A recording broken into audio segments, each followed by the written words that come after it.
aircraft at the gate. An hour to the close on Wall Street, still a rally. The Dow's up 170, still over 27K. This is Fox News. When the sand gets hot, you gotta move fast, like a dog chasing a Frisbee. Move just as fast to the Ford Hurry Up and Save sales event. Because for the first time ever, you can get 20% estimated savings on select Ford vehicles. Plus, earn complimentary maintenance through Ford Pass Rewards. Don't let this hot deal on America's best-selling brand pass you by. Get into the Ford Hurry Up and Save sales event. Based on 2010 through 2018 calendar year sales. Modem must be activated within 60 days of purchase through the Ford Pass app on a smartphone and remain active for at least 6 months after activation. Eligible on select 2019 model year vehicles. Vehicle must have arrived at dealer at least 61 days prior to the sale date. Estimated savings include an average dealer discount based on a sales survey of average discounts offered by Ford dealers nationally. Discount may vary. Dealer determines price. For all offers, take new retail delivery from an authorized Ford dealer stock by 9/3/19. See participating dealer for complete details. Lessons learned from the concert massacre in Las Vegas. Police issuing a new report focusing on preparedness, response, and recovery. Nearly 2 years after the deadliest mass shooting in modern U.S. history, Las Vegas police releasing a report on the lessons they've learned in the wake of the killings at the outdoor music concert, hoping it will help others prepare. Among the 93 recommendations, securing high-rise buildings overseeing open-air crowds like the Mandalay Bay Resort the lone gunman had shot from, training more officers with rifles to stop a shooter in an elevated position, and having responding officers remove reflective vests so they're less of a target to a shooter. Lillian Wu, Fox News. The New York Attorney General, reacting to reports of immigration raids coming this weekend, is putting out a toll-free number urging undocumented immigrants to reach out if they're worried they might be on the list. Nationwide raids will reportedly begin this Sunday as Immigration and Customs Enforcement goes after illegal immigrants in at least 10 cities. The New York Times reports the operation will play out over several days, targeting people under orders of removal. Families will be kept together when possible, and some may be placed in hotels due to space constraints. There were reports ICE would round up illegal immigrants last month, but President Trump decided to delay that operation. In Washington, Rachel Sutherland, Fox News. In the history of traffic stops, this might be a first. An open bottle of whiskey, a pet rattlesnake, and powdered uranium, which is radioactive, found in Oklahoma when police stopped a car that was reported stolen in Guthrie, north of Oklahoma City. The driver is jailed, charged with possession of a stolen vehicle, driving with a suspended license, and transporting an open container of liquor. Police say a gun was found, too. No word on what the uranium was for. Lisa Brady. This is Fox News. Your news, your town, your station. KVFD News when it breaks. Good afternoon from the Jerry Sheeter Newsroom. I'm Rob Jones. From Radio Iowa, the governor signed a proclamation naming yesterday as Sweet Corn Day in Iowa, as the first freshly picked ears of corn have started showing up. Iowa Ag Secretary Mike Negg says it was good to see the sweet corn finally ready to go. Typically, folks really try to hit something at market right before the 4th of July, and we're running about week and a half, 2 weeks behind. So you're going to start to see a lot more of sweet corn available here on the street corners and on the stands and at the farmers market here. Good Iowa sweet corn coming your way. Negg says the sweet corn planting got set back by the same weather that hampered the field corn and soybeans from getting into the ground. You had cold and wet conditions that persisted, and that initially caused our delays. And then what we sort of need after that is ideal growing conditions. And for corn in the state of Iowa, we need some heat, we need some sun, humidity, and lots of moisture. Well, we've had all of those things for the most part across the state. And so it's really been ideal weather conditions. He says you can see the impact of the weather as you travel the state by the different stages of development of the corn and beans. What you start to see across the state is that variability in you have to go back and think about how, crops didn't necessarily get planted into ideal conditions. When we had to run in some conditions we wouldn't normally like to, and maybe wetter than we would like to see. And maybe there were some compaction issues in the field. And so those things do start to show up, and you're seeing that when you go across the state. But again, there are parts of this state that look great. They got in good shape. Neg and Governor Kim Reynolds each had an ear of fresh sweet corn on the steps of the Capitol. Authorities say one bus driver was fired and another placed on administrative leave after incidents involving students in Waterloo. The fire driver for Durham School Services failed to check the bus Tuesday and left a 6-year-old boy alone for nearly 2 hours inside the vehicle while it was at the bus yard as the summer temperatures rose outside. The boy had misunderstood instructions and had gotten onto the bus at the Boys and Girls Club so he could be taken home. A company employee found the boy sleeping on the bus after frantic calls from his mother. In the other incident, a 9-year-old girl with autism was taken from a school program to her home Monday instead of being taken to a YWCA for daycare. The girl then crossed 2 busy streets as she walked to a store where she was found in the aisle playing with toys. The Waterloo School District says it's working with Durham School Services to prevent any similar incidents from happening in the future. Fort Dodge City Councilman Terry Minke was a guest on Divine's Intervention with Mike Divine on KVFD AM 1400. Here's the councilman talking about upcoming construction projects here in Fort Dodge. They're going to start working on First Avenue South and 15th Street. The bids are coming in. August 6th is the date. The public hearing will be on the 12th of August. Intersection, they're going to start probably in September, and I think they're supposed to be done with a lot of the work by the end of the year. At 16th Street will be torn up for about 45 days or so for a sewer line, but the fire station is getting a new sewer line. They'll get new water and obviously new street. In sports, the St. Edmunds Gale softball team concluded their season last night, dropping a heartbreaker on the road to AGWSR 2-1 in Ackley in a game you heard on Sunny 99.7. The game was a pitcher's duel as St. Edmunds pitcher Ella Vrotny went the distance in a complete game for the Gales, allowing just 2 runs on 6 hits. She pitched her way out of jams in the 4th and 6th innings. However, her counterpart, AGWSR's Taryn Barrick, was nothing short of spectacular on the hill for the Cougars. She went the distance, allowed just 1 run on 6 hits with 14 strikeouts. The Cougars got the winning run in the 7th on a walk-off single by first baseman Rachel Sicard to edge out the Gales. Here's Gales coach Nick Clark on his team's growth over the course of the season. We wanted our chance to prove how far we've grown and look at how much we've grown. Look in our girls' eyes about how much they wanted it and how much effort they gave. And they shouldn't hang their heads, because when you give everything you got, you can't hang your head, because it was an awesome win. We got a very bright future. I love our team. I love coaching these girls. And that's your Alpha Media News and Sports update for today, July the 11th. From the Jerry Sheeter Newsroom, I'm Rob Jones. Here's the AM 1400 KVFD weatherology forecast. Mainly sunny this afternoon with highs around 82. Winds out of the north 5 to 10 miles per hour. Lows around 61 tonight. Mainly sunny skies tomorrow. Highs around 89. Temperatures above average Saturday and Sunday with highs from the upper 80s to the low 90s. Chance for scattered thunderstorms Saturday. From the Weatherology Weather Center, I'm meteorologist Jennifer Wojcicki. Currently, it's 79. Sounds like you've got the crud. Cough, fever, sinus pressure, body aches. What should you take? Which over-the-counter medicine is best? You sure don't know, but the people at Daniel Pharmacy do. The pharmacists and technicians at Daniel Pharmacy are ready to help. They drop what they're doing, ask you what you're looking for, go down the aisle with you, and help you find the best medication for your symptoms. Daniel Pharmacy, caring for you and about you for over 50 years at 1114 Central Avenue, downtown Fort Dodge.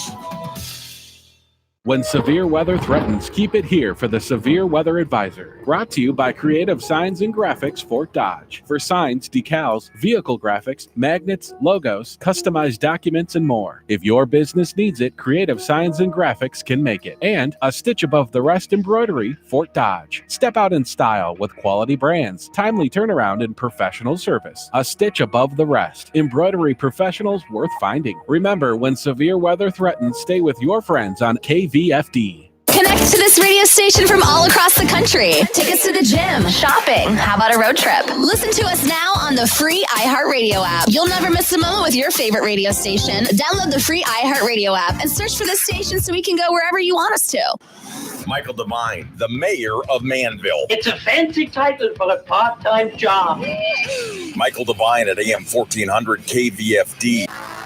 That's right, I am the mayor of Manville. It's another beautiful day to be in Fort Dodge, Iowa. Ladies and gentlemen, you know it, man. We're going to golf our brains out this weekend, even though it's probably going to be 155 degrees in the shade. There's some people up there holding everything. All right. That's right. We're power to the people today, and who better to lead us than Dennis Plautz, the CEO of the Fort Dodge Growth Alliance. How you doing there, Denny? I'm doing great. Afternoon. I don't mind the heat. I say bring it on. Bring it on, huh? Yeah. Bring it on. Are you a golfer?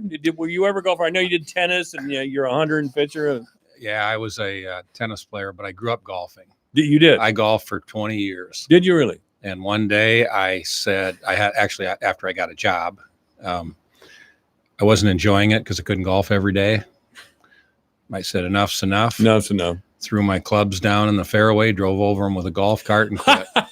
For 8 years, never touched a golf club. I'm sure he wouldn't mind me saying this, telling this quick story, nor would his family. But I was friends with former district court judge Alan Good, who has since passed away. Alan's been gone a number of years. But Alan told me one time he showed up at one of the golf courses here in town. I don't remember. Doesn't make any difference. But it was 7 a.m. and there was a long line behind him to tee off.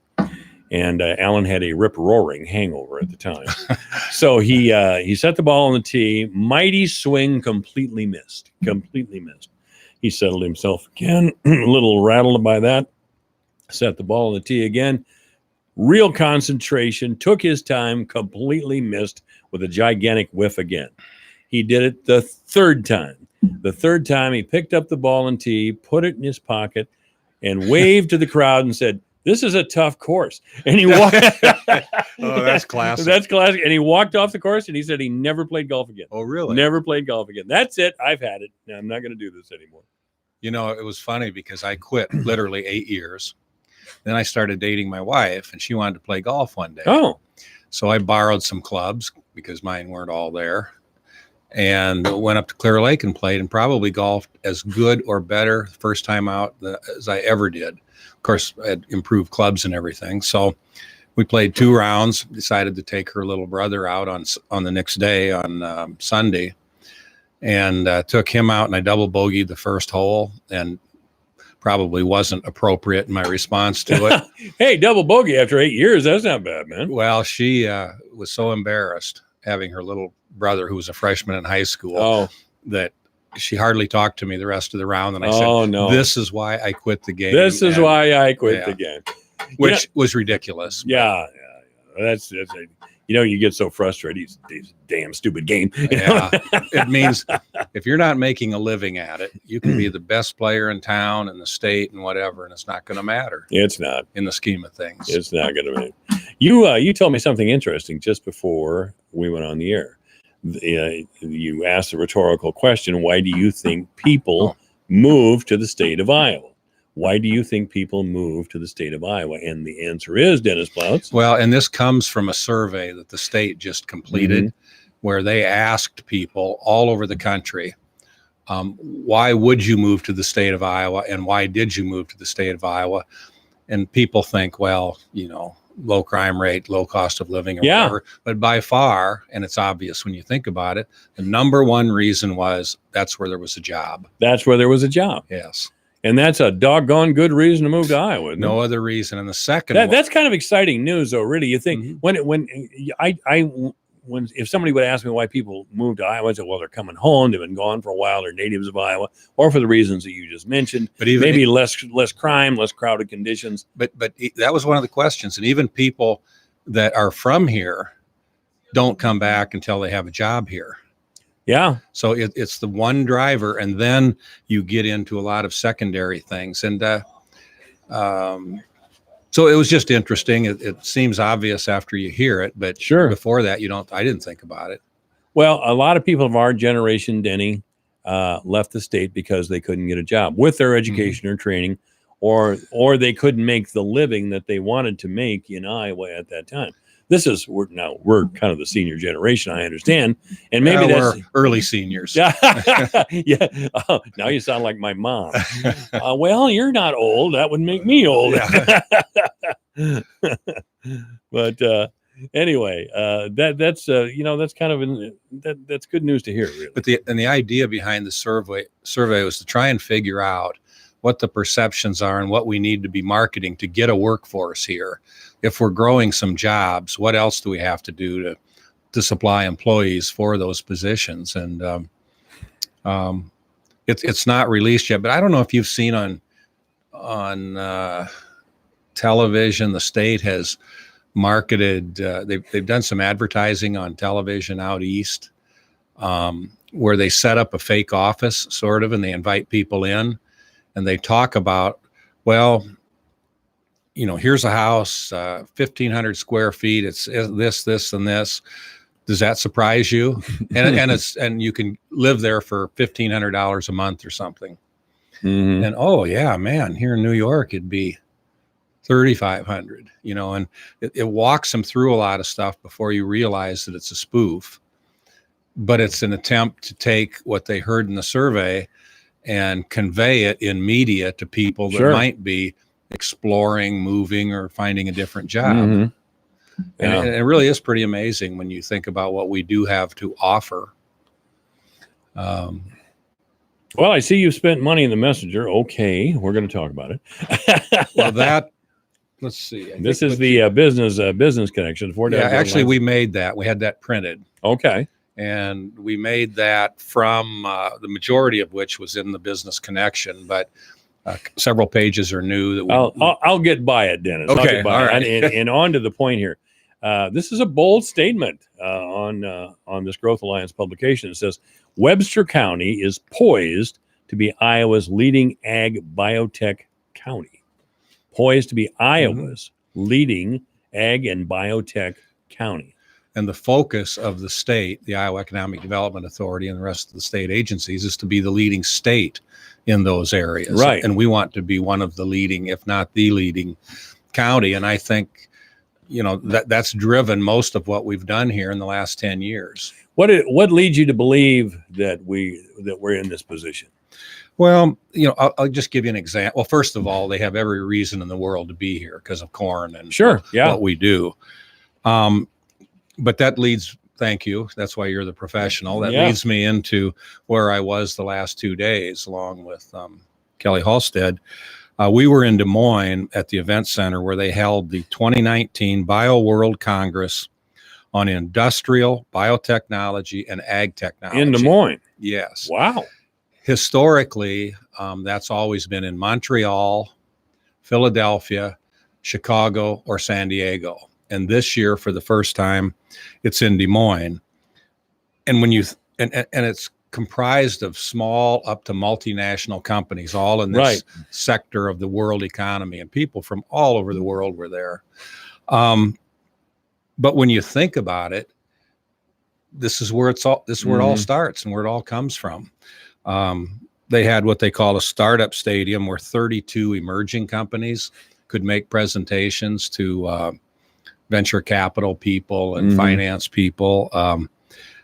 There were 3 days of programs I could read you some of the topics, but it's Bill Horn type stuff more than me. I should get Bill back on the air sometime. He's just disappeared from life. He and Virginia must be getting along well, and that's great news. That's great news. But it really was an opportunity, and they have partnering sessions where prior to the conference, people could set up partnering sessions with us to visit about Iowa's crossroads of global innovation and what Fort Dodge has, and so on. There were about 1,000 people at this conference.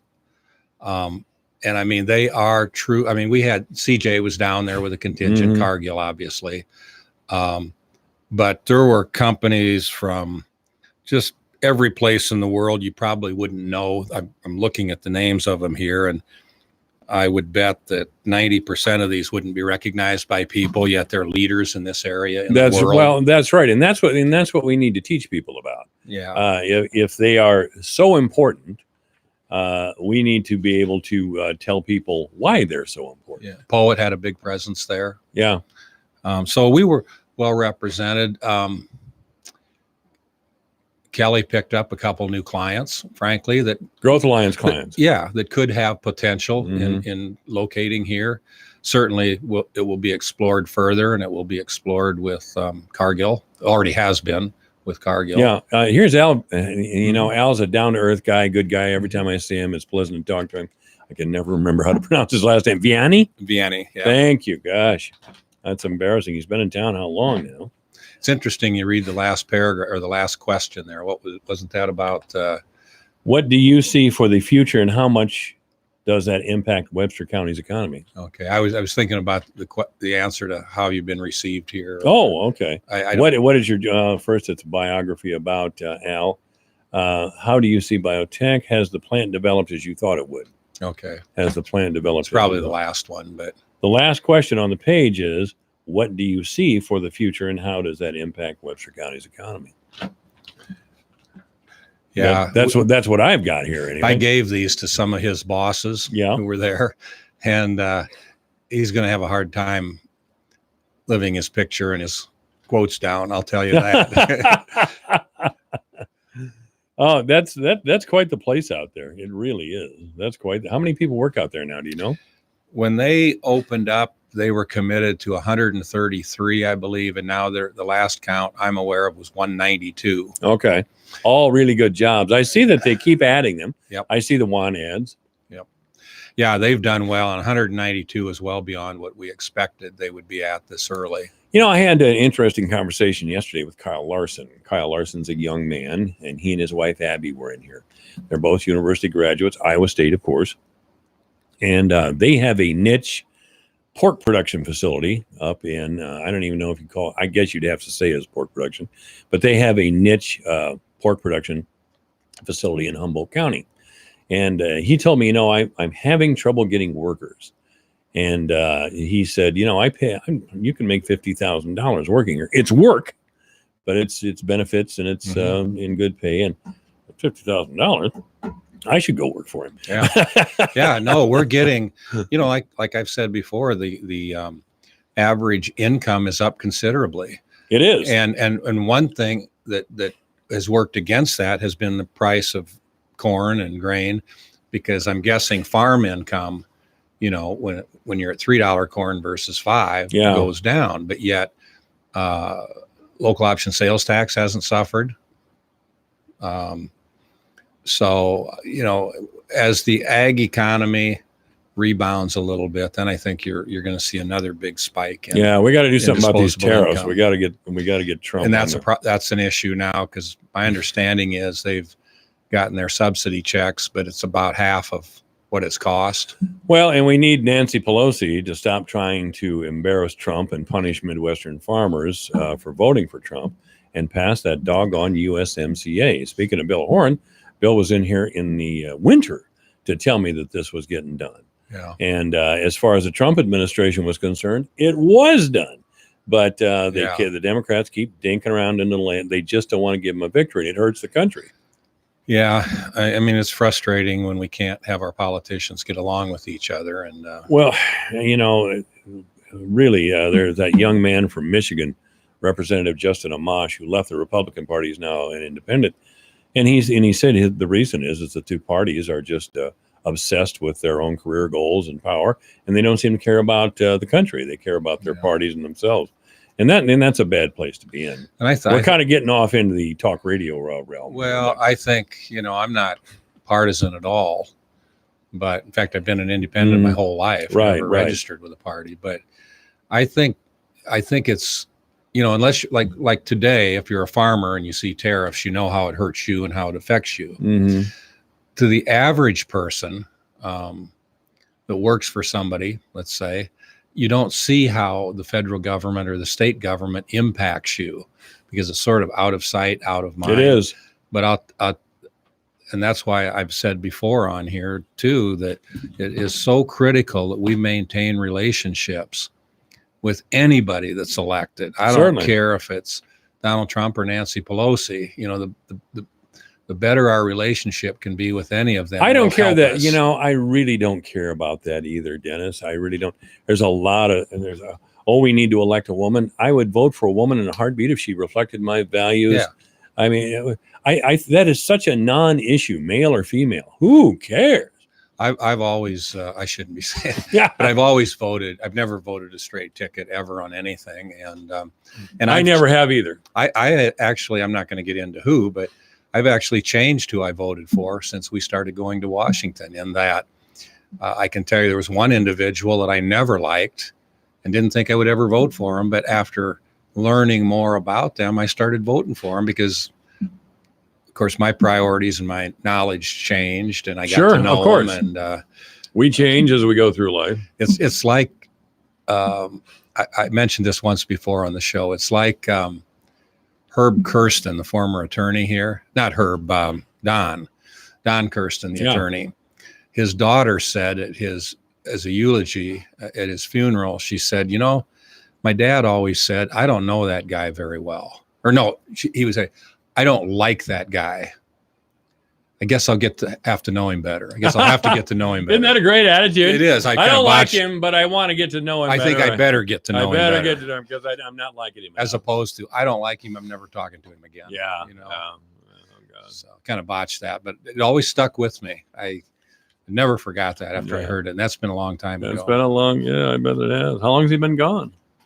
Oh man, I'll bet it's been, I wasn't acquainted with the man. Really, I knew who he was. oh, it's been in excess of 30 years. Oh, long time. I yeah. think so. I was over I'm at guessing. KKZ playing rock radio then at the time, Yeah. I believe. Maybe I'm wrong, but I don't think I'm basing it on how long I've been married. And I don't think my wife was at the funeral. So I'm guessing I wasn't married, but maybe Okay. she just didn't go. I don't Yeah. know. And how long has Beth been lucky now, Dennis? Oh, 31 years. 31. Congratulations.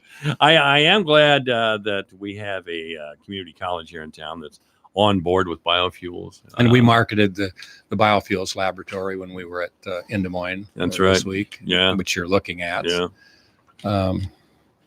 You know, we're the leading state, and we are, leading ethanol state. You know, it's funny. Some of these companies. And how many ethanol plants do we have in the immediate area? Well, we're the only county, I think, with 3 in one county. Mhm.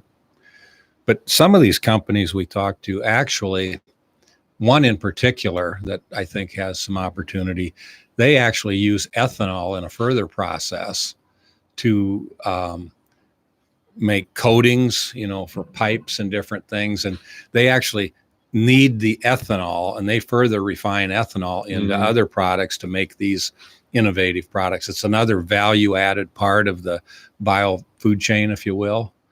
But it's just unbelievable the stuff that's getting made out of bioproduct or that's going into other products, whether it be toothpaste or gummy bears or, I mean, it's unlimited. It is. And there is a lot of opportunity. It's cutting edge stuff.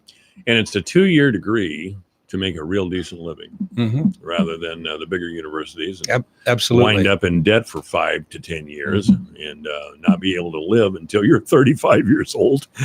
I think that sometimes we don't promote enough the types of jobs these are, and it's clear that people don't know how much money they can make. It's funny, I was having a conversation with a man a little earlier today about this very issue, the economy and the economy in our area and the reasons that our economy is strong and will get stronger. Yeah. And one of them has to be, as we started this program, people are moving to Iowa for a job, and there are good jobs here. Prestige has good, solid jobs. Yeah, our pork industry has good, solid jobs. Our biofuels, all our biofuel companies have good, solid jobs. It just takes a little training to get into them. Though those are reasons to settle down and buy a house and pay property taxes and school taxes and see our community and our area grow. Yeah, I mean, the companies have a reason to be here. They're high value added. It's logical, but if we can't get labor, they'll move closer to the labor market. That's right. And, it'll possibly cost them more, but that's what will happen because you can't run these companies without 192 people at That's Cargill right. or 1,020 at Prestige.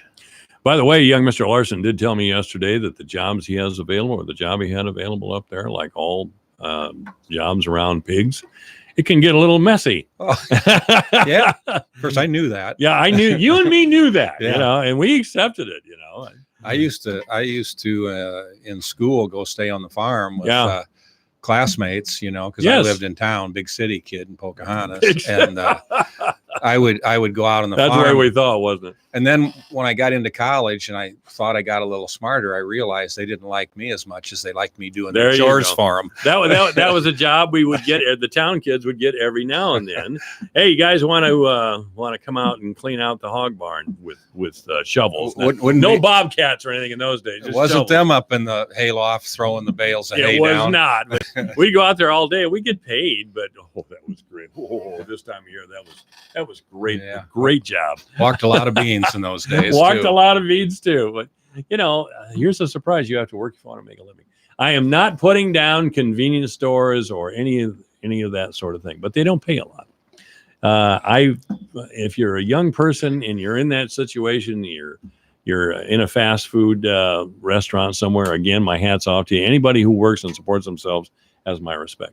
But you can do pretty good if you get a job in the pork industry. And the thing is, as these kinds of jobs come in, it drives the wage rates for everybody up. Certainly. Everybody's going to make more as labor gets tighter. Because labor becomes in demand, the companies get competitive, and that's all good news. Yep. That's all good news. If you're willing to work and you're a good employee, you're going to have a job here. You're going to have a job, and more important, you're going to have a job. You're going to have a life, and you can build wealth. You can get yourself a house. You can save a little money and build wealth. Yep. And that's the good news. Denny, thank you for coming. Thank you, Mike. This portion of the program, of course, devoted to the Fort Dodge Growth Alliance. And our guest has been the CEO of the Growth Alliance, Dennis Plouts. News is coming up. Michael Devine at AM 1400 In the name of justice and the American way of life. with 60 rounds of freedom. Okay, this is AM 1400 KVFD, the voice of Fort Dodge. I hope you can handle this, but I won't be here tomorrow or Monday either. Yes, it's summertime, and I'm going to take some days off because in this company, if you don't take your vacation days, as of the first of the year, you lose them. So it's use it or lose it. Some of you older guys have heard that before. All right, AM 1400 KVFD, the voice of Fort Dodge. Here's a special message for those of you who owe the IRS at least $10,000 or more in back taxes. The IRS has special programs in place that could eliminate or reduce your tax debt by thousands of dollars. With a call to National Tax Helpline, you can stop the wage garnishments, levies, and tax liens now. Once you've qualified and enrolled, the IRS will stop all the collection activities against you. These unique programs have been allocated to help the economy and significantly reduce or eliminate your tax burden. The IRS is currently accepting reduced settlements and other favorable programs. You may qualify for substantial savings, so get the help you need. If you owe the IRS $10,000 or more, call now for free information and to see if you qualify. Take down the number now for the Tax Helpline, 800-805-1055. That's 800-805-1055 for free information. 800-805-1055. That's 800-805-1055. Your news, your town, your station. KVFD News when it breaks. Good afternoon from the Jerry Sheeter Newsroom. I'm Rob Jones. From Radio Iowa, the governor signed a proclamation naming yesterday a Sweet Corn Day in Iowa as the first freshly picked ears of corn have started showing up. Iowa Ag Secretary Mike Negg says it was good to see the sweet corn finally ready to go. Typically, folks really try to hit something at market right before the 4th of July, and we're running about week and a half, 2 weeks behind. So you're going to start to see a lot more of sweet corn available here on the street corners and on the stands and at the farmers market here. Good Iowa sweet corn coming your way. Neg says the sweet corn planting got set back by the same weather that hampered the field corn and soybeans from getting into the ground. You had cold and wet conditions that persisted, and that initially caused our delays. And then what we sort of need after that is ideal growing conditions. And for corn in the state of Iowa, we need some heat, we need some sun, humidity, and lots of moisture. Well, we've had all of those things for the most part across the state. And so it's really been ideal weather conditions. He says you can see the impact of the weather as you travel the state by the different stages of development of the corn and beans. What you start to see across the state is that variability. And you have to go back and think about how, crops didn't necessarily get planted into ideal conditions. When we had to run in some conditions we wouldn't normally like to, and maybe wetter than we would like to see. And maybe there were some compaction issues in the field. And so those things do start to show up, and you're seeing that when you go across the state. But again, there are parts of this state that look great. They got in good shape. Neg and Governor Kim Reynolds each had an ear of fresh sweet corn on the steps of the Capitol. Authorities say one bus driver was fired and another placed on administrative leave after incidents involving students in Waterloo.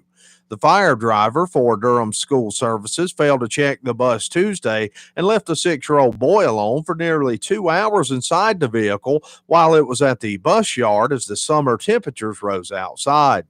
The boy had misunderstood instructions and had gotten onto the bus at the Boys and Girls Club so he could be taken home. A company employee found the boy sleeping on the bus after frantic calls from his mother. In the other incident, a 9-year-old girl with autism was taken from a school program to her home Monday instead of being taken to a YWCA for daycare. The girl then crossed 2 busy streets as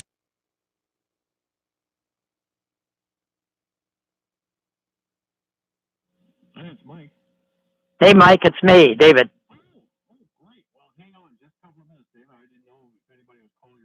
Well, you know what happened. Mike's dad died. Yeah, so he, I wasn't supposed to do it, but I'm doing it. And electric rates? Okay.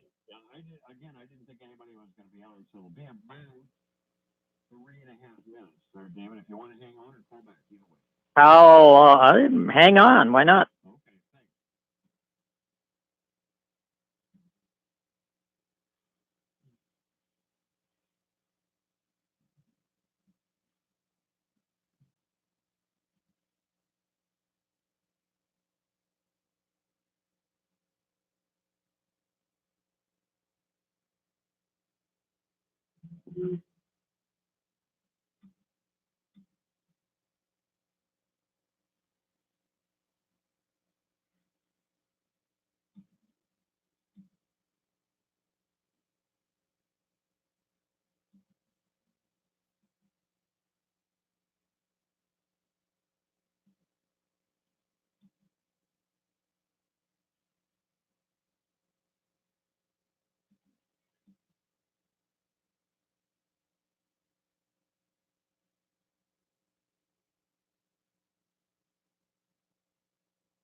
Here's a look at how the markets closed today. July corn up 13.5 to 447 3/4. September up 9 1/4 at 444 1/4. December up 8.5 at 448. March up 8 1/4 at 454 1/2. July soybeans closed up 3 1/4 at 896 1/4. August up 4.5 at 899. September up 4 3/4 at 905. And November beans up 4.5 at 917 1/4. July wheat closed up 24.5 cents at 536 1/4. Soybean meal up 170 a ton at 312.40. August live cattle up 1/4 at 107.87. October up 35 at 109.32. August feeders up 27 cents at 142.62. September up 42 at 143.27. July lean hogs down 15 cents at 71.60. August down 2.55 at 79.17. I'm Dwayne Murley. This is AM 1400 KVFD, the voice of Fort Dodge. 242. David Osterberg of the not the Growth Alliance, but the Iowa Policy Project is standing by. You are standing by, aren't you, David? I'm sitting by. And we'll talk with David in just a few minutes about electric rates. First of all, obituaries this hour brought to you by Gunderson Funeral Home and Cremation Services at 1615 North 15th Street, Fort Dodge. You may contact Gunderson Funeral Home and Cremation Services by calling 515-576-7128 or online at www.gundersonfuneralhome.com. Barbara Weigert's funeral will be tomorrow morning at Gunderson Chapel. Visitation from 4 to 7 a day at Gunderson Funeral Home. That's for Barbara Weigert.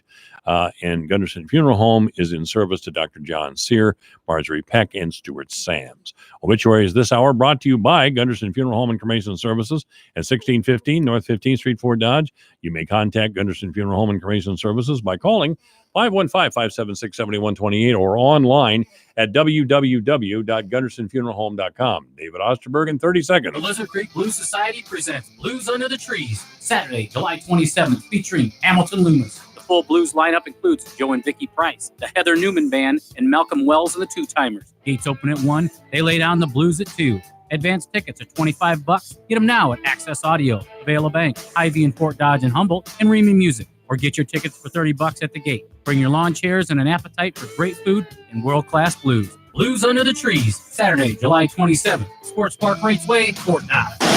Michael Devine, the mayor of Manville. It's a fancy title for a part-time job. Michael Devine at AM 1400 KVFD. All right, this is AM 1400 KVFD, the voice of Fort Dodge. Since we have David Osterberg on, and he's kind of an Iowa City guy, even though he lives in Mount Vernon. We're going to play a little Ripple by the Grateful Dead just to kind of set the mood. Come on, you were a Deadhead in the 60s, weren't you, David, or were you? Oh, I went to one concert. Concert. I don't think that qualifies. Well, I didn't even make that many, but I liked the music. I don't remember the Dead being in Iowa much, or even in the Midwest back when I was younger. Maybe I was just too stoned to remember. I don't know. Anyway, David Osterberg, of course, with the Iowa Policy Project, a group that is dedicated to research-backed information that they hope will affect public planning and public opinion. And, of course, our argument is not necessarily with each other, but our overarching theme is, what good is fact and reason when we're talking politics here, ladies and gentlemen? And we will continue to fight the good fight. However, you want to talk about electric rates today. Well, I am. And so this is a little different from the politics because, as we all know, an electric company is a monopoly. Yeah. You don't get a choice. You can't say, well, I want Mid-American, and when you have Alliance. So there's a board that has to oversee everything. That's why they let them be monopolies. They're controlled. Now, the politics is that when the utility companies don't like something, they go to the legislature and get the legislature to change stuff. But when it's before the utilities board, facts probably matter more. Yeah, I think they probably do. So are we getting an increase or what's going on? Alliant is trying to increase more than 20%. They just had an increase 2 years ago of almost 10%. Yeah, and the Iowa Policy Project here is doing this for a group up in Decorah. And it's Luther College and the city and the hospital there and a nursing home. Beautiful area. And right, and then an environmental group that we always work for, and that's why I'm doing this for them. And they tried to drop out of Alliant territory and municipalize just a couple of years ago, and they lost that election by 4 votes. At the time, Alliant was saying, well, we're not going to have rates increase very much, maybe 1% a year, except they're doing 20% in 1 year. We love it. They're pretty unhappy in Decorah. Well, here, this is what's going to happen, David, because I've seen this game played before. They're going to increase. They're going to ask for or demand this 20%. Some local politicians are going to get all indignant and huff and puff in the local papers and radio and TV if they can get it done. Alliant will back down, say they're compromising to 10 or 15%, which is what they wanted in the first place. Yeah.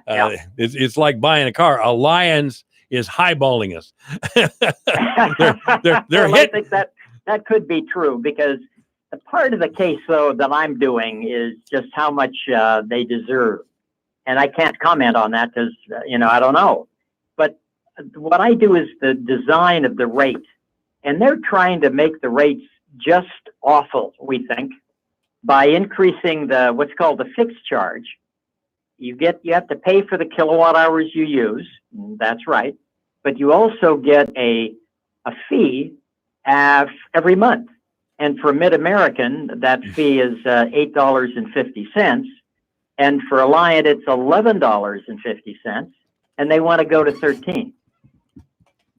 That's one of the things that I think is the awful part of this rate design. We think it ought to be lowered. Well, what's the justification? Do they need one? They're just they don't need one. No, all they're saying is they we're don't going to need collect one. this amount of money, and we want to collect it by pushing the fixed charge you can't get away from way up, and then put less on the kilowatt hour charge increase. We think that's a bad idea. And the other thing that's a really bad idea is that utility companies have stopped giving discounts in the summer. It's in the summertime they're going to experience their peak load. Therefore, they shouldn't be saying the more you use, the less you pay for kilowatt hour. It's a flat rate now. They want to go back to what they used to have, which is a discount. It just encourages more use, and it encourages it right in the middle of the summer, when they then have to build more capacity to meet it, and then they get a profit on that. So we think it's pretty awful rate design. Okay, I want you to explain that again, because I really wasn't following that. Yeah, okay. The design of the rate is they decide that the residential people are going to pay an extra $90 million. Let's say, I'm just making numbers. They just decided, or? No, that's what they're proposing. They're proposing, and when you have one of these rate cases, you have a lot of interveners. I'm a witness for these people up in Decorah.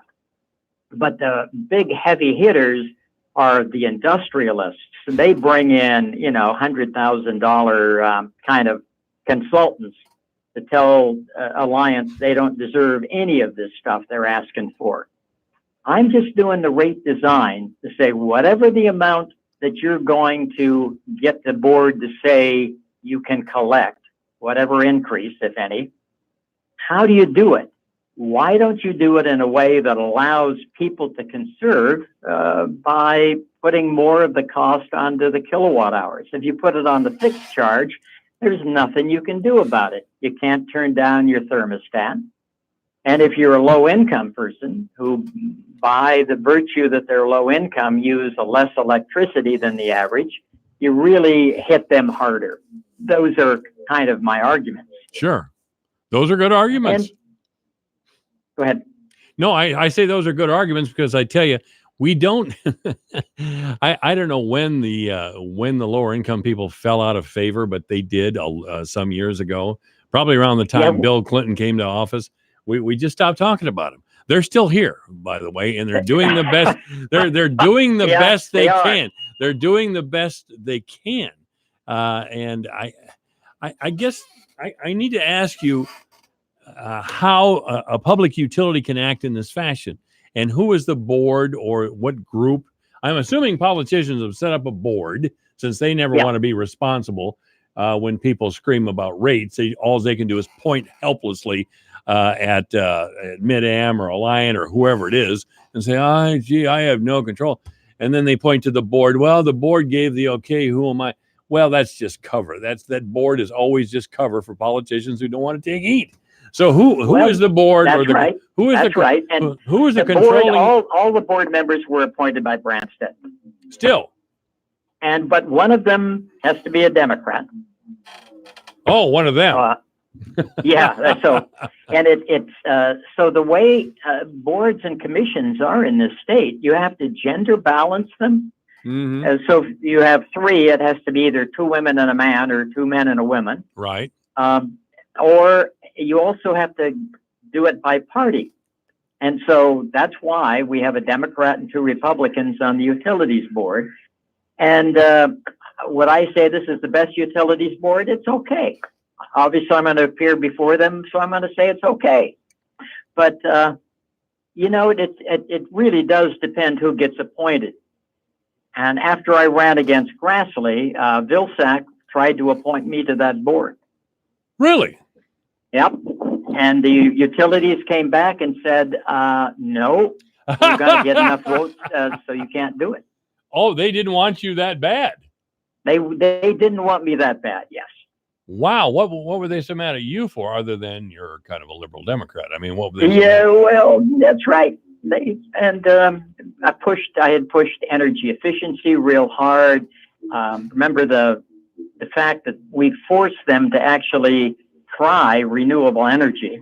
God, they hate it. We just passed a law that said you gotta at least try it, and they didn't like that either. They hated didn't want to be told anything.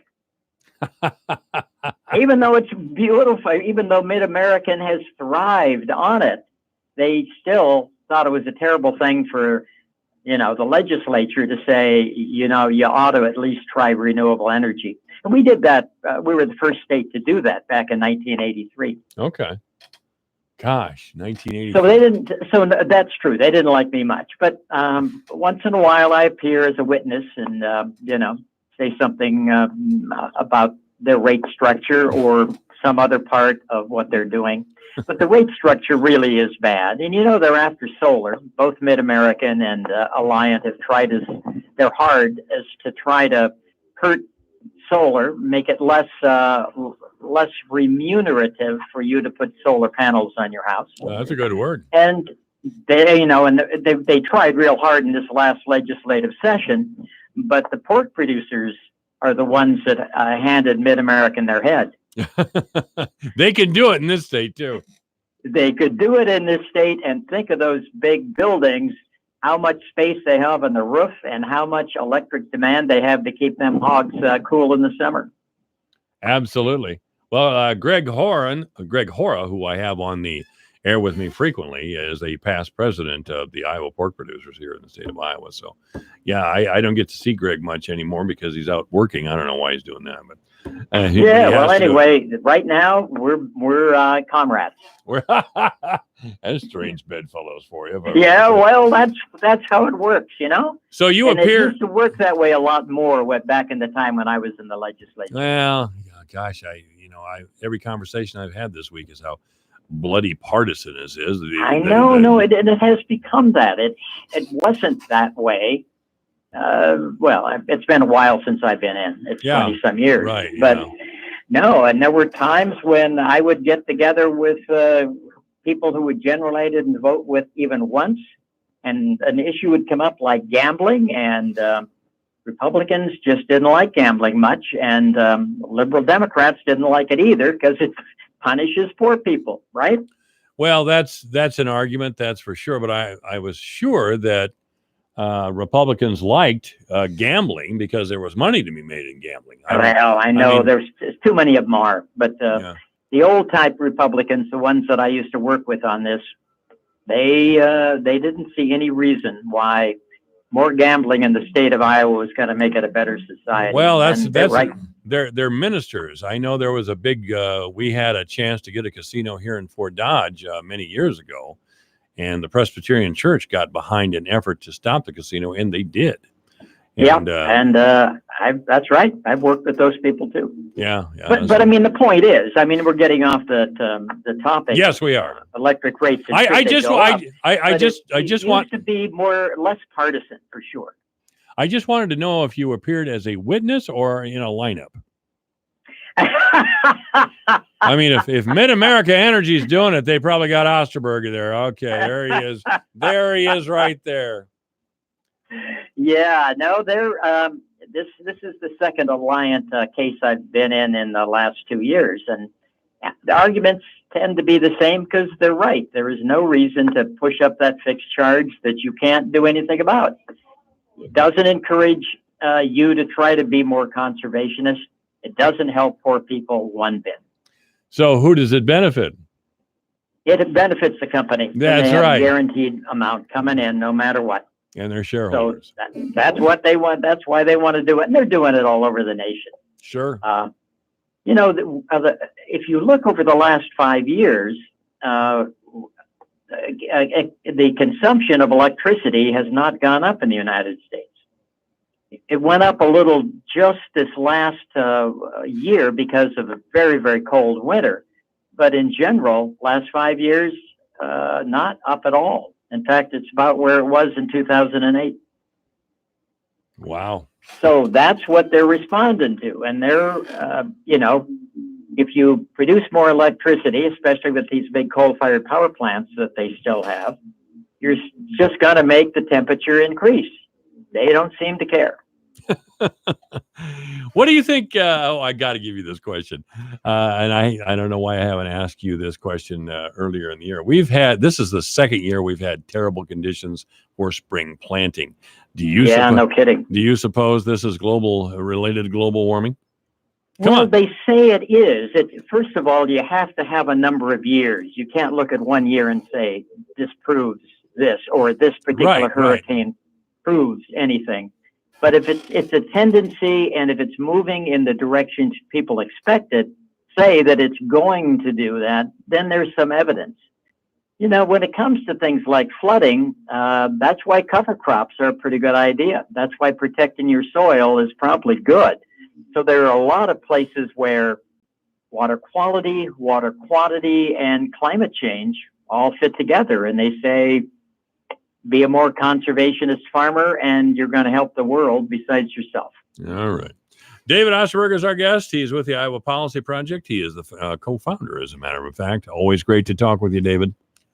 Great to talk to you, Mike. Take care of yourself. This is AM 1400 KVFD, the voice of Fort Dodge. If you don't listen to him, you suck. He's sneaky, but he's right. Michael Devine at AM 1400 KVFD. Well, I don't know if I'm really sneaky, but I am right, of course. Come on with it.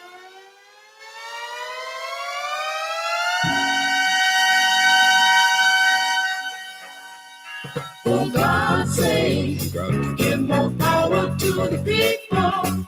There's some people up there holding everything. Telling lies, giving out a bath about the people's money and things. And if they're going to throw it away, might as well be some to me. I love grilling burgers in the backyard or roasting hot dogs over an open fire. For a few months each year, I am a hot dog hero, the Burgermeister of Picnic Town. So when it comes to selecting the perfect bun, I know I can't go wrong when I see the Village Hearth logo on the package. Their pre-sliced classic buns are perfect for hot dogs. And when I grill my special bacon burgers, I always choose Village Hearth onion buns. Village Hearth buns, baking our best for you. This is AM 1400 KVFD, the voice for Dodge. We'll talk sports in the next hour with Randy Coolman and Nevin Mulholland. Mayor Matt Bemrick at 4 o'clock. It's 3 o'clock right now. This is KVFD Fort Dodge, Iowa. This is Gary Rima, the voice of the UNI Panthers, and you can listen to exciting Panther sports right here on the voice of Fort Dodge, AM 1400 KVFD. A new milestone on Wall Street. I'm Lisa Brady, Fox News. The Dow up 227 points at the closing bell, topping 27K for the first time today. There's a new record close, 27,087. Forecasters are warning the Gulf Coast region not to underestimate Tropical Storm Barry, which, regardless of wind strength, will bring a lot of rain. I think we'll for sure see 20 inches of rain somewhere. Fox meteorologist Rick Reichmuth. We'll see very heavy rain up across Mississippi, Alabama, even into Tennessee. That's going to cause flooding. But that immediate 20 inches, maybe around New Orleans, maybe just towards the west of it, whatever happens, somebody's going to get flooding. And if that does fall right around that New Orleans area, we're going to be watching very closely for those levees. They're holding right now, but that's a lot of pressure on those levees. Parts of New Orleans already flooded from heavy rain yesterday, and rivers, including the Mississippi, are already swollen from a wet spring. We are encouraging everyone to take this very, very seriously. Governor John Bel Edwards has a state of emergency in effect. Barry could be a hurricane by the time it makes landfall late tomorrow or early Saturday. The plane just dropped. That's how some passengers described severe turbulence on an Air Canada flight earlier today. They were heading for Australia and got diverted to Honolulu. It's kind of like a jack in the box. You just looked and then everyone's head everyone who didn't have a seatbelt on just hit the roof, and it's pretty scary. Reports of more than 30 passengers injured. No official confirmation yet on the nature of those injuries. The U.S. Interior Secretary offering the first official price tag for President Trump's Salute to America event on July 4th. The estimated cost, more than $5 million. The administration calling the use of public funds justified, citing past administration spending on events around the National Mall. Democrats, though, have slammed the event as a celebration of the president instead of America. This is Fox News. You make a million tough business decisions every day. So here's the easiest one of the year. Dell's Black Friday in July is back and bigger than ever. Get no-brainer deals on the very latest computers with Intel Core processors and a huge selection of servers, electronics, and more, all with free shipping on everything. To make your decision even easier, Dell's small business technology advisors can help you find just the right tech. Call 877-BUY-DELL. That's an easy call to make at 877-BUY-DELL or visit Dell.com/smallbusiness. This is what Flo from Progressive sounds like in one of our many hilarious commercials. Hi, did you know that you can get a quote on your motorcycle insurance in under 3 minutes at Progressive.com? And did you know that saying hi makes even bad news sound good? Hi, you have high cholesterol. Hi, you're fine. And this is what that same commercial sounds like on your motorcycle. Hi, there's no more pain. Yeah, even our commercials sound better on a bike. And with basic policy starting at $75 a year, Progressive helps keep you on yours. Quote today at Progressive.com. Progressive Casualty Insurance Company and affiliates. Annual premium for basic liability policy not available in all states. President Trump plans an announcement an hour from now on citizenship and the U.S. Census. Fox's John Roberts at the White House. Several sources are steering me away from the idea that he is going to order the Commerce Department to put a citizenship question on the upcoming census. It was believed this morning that that's what the president was going to do, but I'm now being told that he is not going to do that. He is going to take some other course of action. We do not know at this point what that other course of action may be, but the American Community Survey asks the question if the person who is answering this survey is an American citizen. Now, this survey goes out every year, not every 10 years, as the census does, to about 3.5 million households. The U.S. Supreme Court recently sent a legal challenge over the census back to lower courts because the justices weren't satisfied with the administration's rationale for trying to add a citizenship question to the census.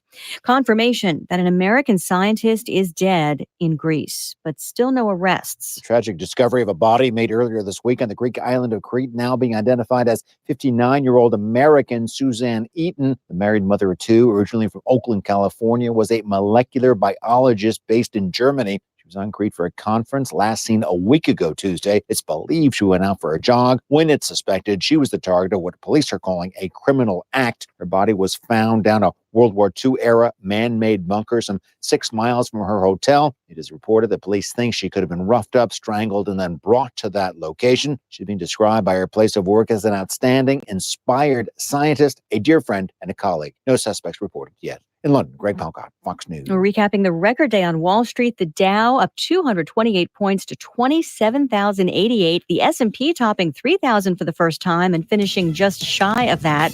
With the NASDAQ finishing lower. I'm Lisa Brady. This is Fox News. Your news, your town, your station. KVFD News when it breaks. Good afternoon from the Jerry Sheeter Newsroom. I'm Rob Jones. From Radio Iowa, the governor signed a proclamation naming yesterday a Sweet Corn Day in Iowa as the first freshly picked ears of corn have started showing up.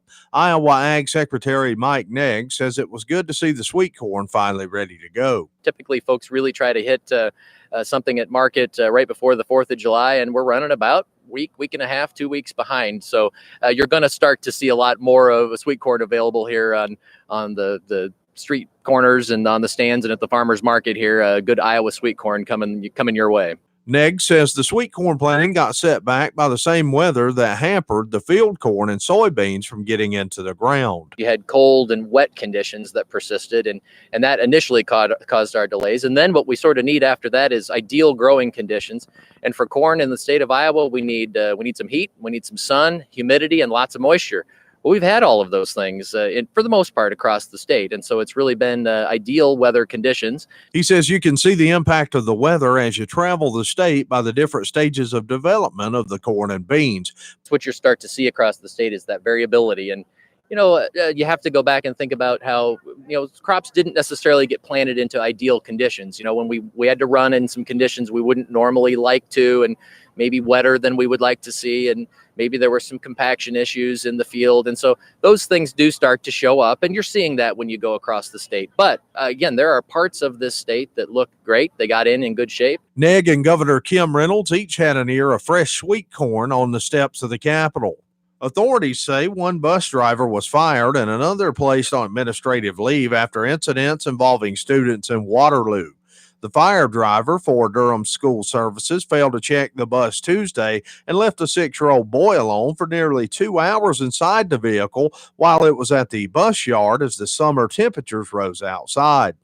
The boy had misunderstood instructions and had gotten onto the bus at the Boys and Girls Club so he could be taken home. A company employee found the boy sleeping on the bus after frantic calls from his mother. In the other incident, a 9-year-old girl with autism was taken from a school program to her home Monday instead of being taken to a YWCA for daycare.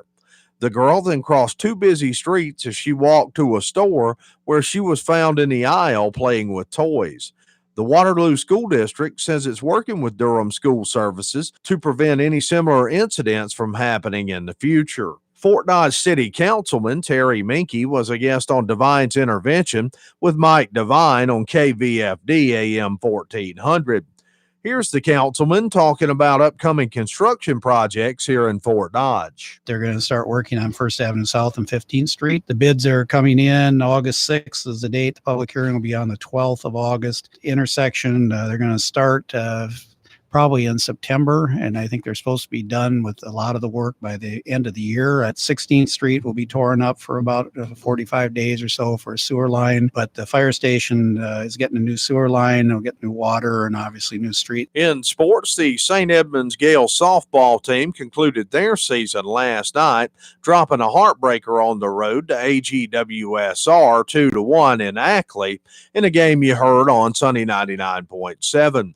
The game was a pitcher's duel as St. Edmunds pitcher Ella Vrotny went the distance in a complete game for the Gales, allowing just 2 runs on 6 hits. She pitched her way out of jams in the 4th and 6th innings. However, her counterpart, AGWSR's Taryn Barrick, was nothing short of spectacular on the hill for the Cougars. She went the distance, allowed just 1 run on 6 hits with 14 strikeouts. The Cougars got the winning run in the 7th on a walk-off single by first baseman Rachel Sicard to edge out the Gales. Here's Gales coach Nick Clark on his team's growth over the course of the season. We wanted our chance to prove how far we've grown and look at how much we've grown. Look in our girls' eyes about how much they wanted it and how much effort they gave. And they shouldn't hang their heads, because when you give everything you got, you can't hang your head, because it was an awesome night. We got a very bright future. I love our team. I love coaching these girls. And that's your Alpha Media News and Sports update for today, July the 11th. From the Jerry Sheeter Newsroom, I'm Rob Jones. Here's the AM 1400 KVFD Weatherology forecast. mainly sunny this afternoon with highs around 82. Winds out of the north, 5 to 10 miles per hour. Lows around 61 tonight. Mainly sunny skies tomorrow, highs around 89. Temperatures above average Saturday and Sunday with highs from the upper 80s to the low 90s. Chance for scattered thunderstorms Saturday. From the Weatherology Weather Center, I'm meteorologist Jennifer Wojcicki. Currently, it's 81. It's gift time at Merle Norman. Receive 2 convenient trial sizes of our #1 selling wrinkle smoother system with the purchase of any foundation primer. Available for a limited time only right now at Merle Norman, located inside Mary Kay's Gifts and Home Decor, 1108 Central Avenue, downtown Fort Dodge. Your gift is free with the purchase of any Merle Norman foundation primer. Cosmetic accessories not included. Offer valid while supplies last at participating Merle Norman Cosmetic Studios beginning July 1st, 2019. Limit 1 per customer. They reserve the right to substitute individual components of gift.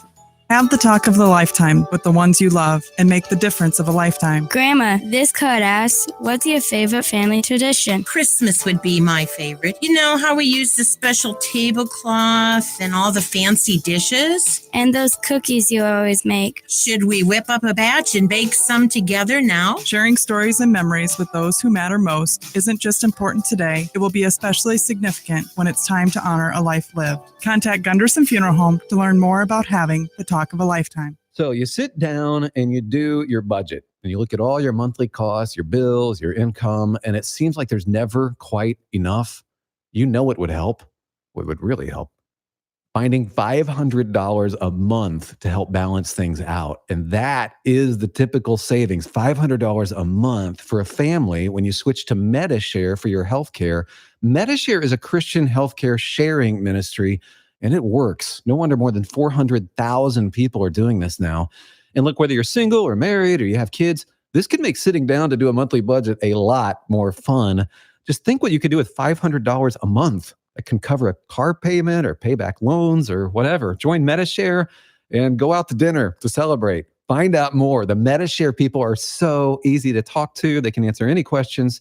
They're super friendly. Call 844-47-BIBLE. That's 844-47-BIBLE. 844-47-BIBLE. Michael Devine, the Doctor of Truth. Does anyone have anything they'd like to confess? That AM 1400 KVFD.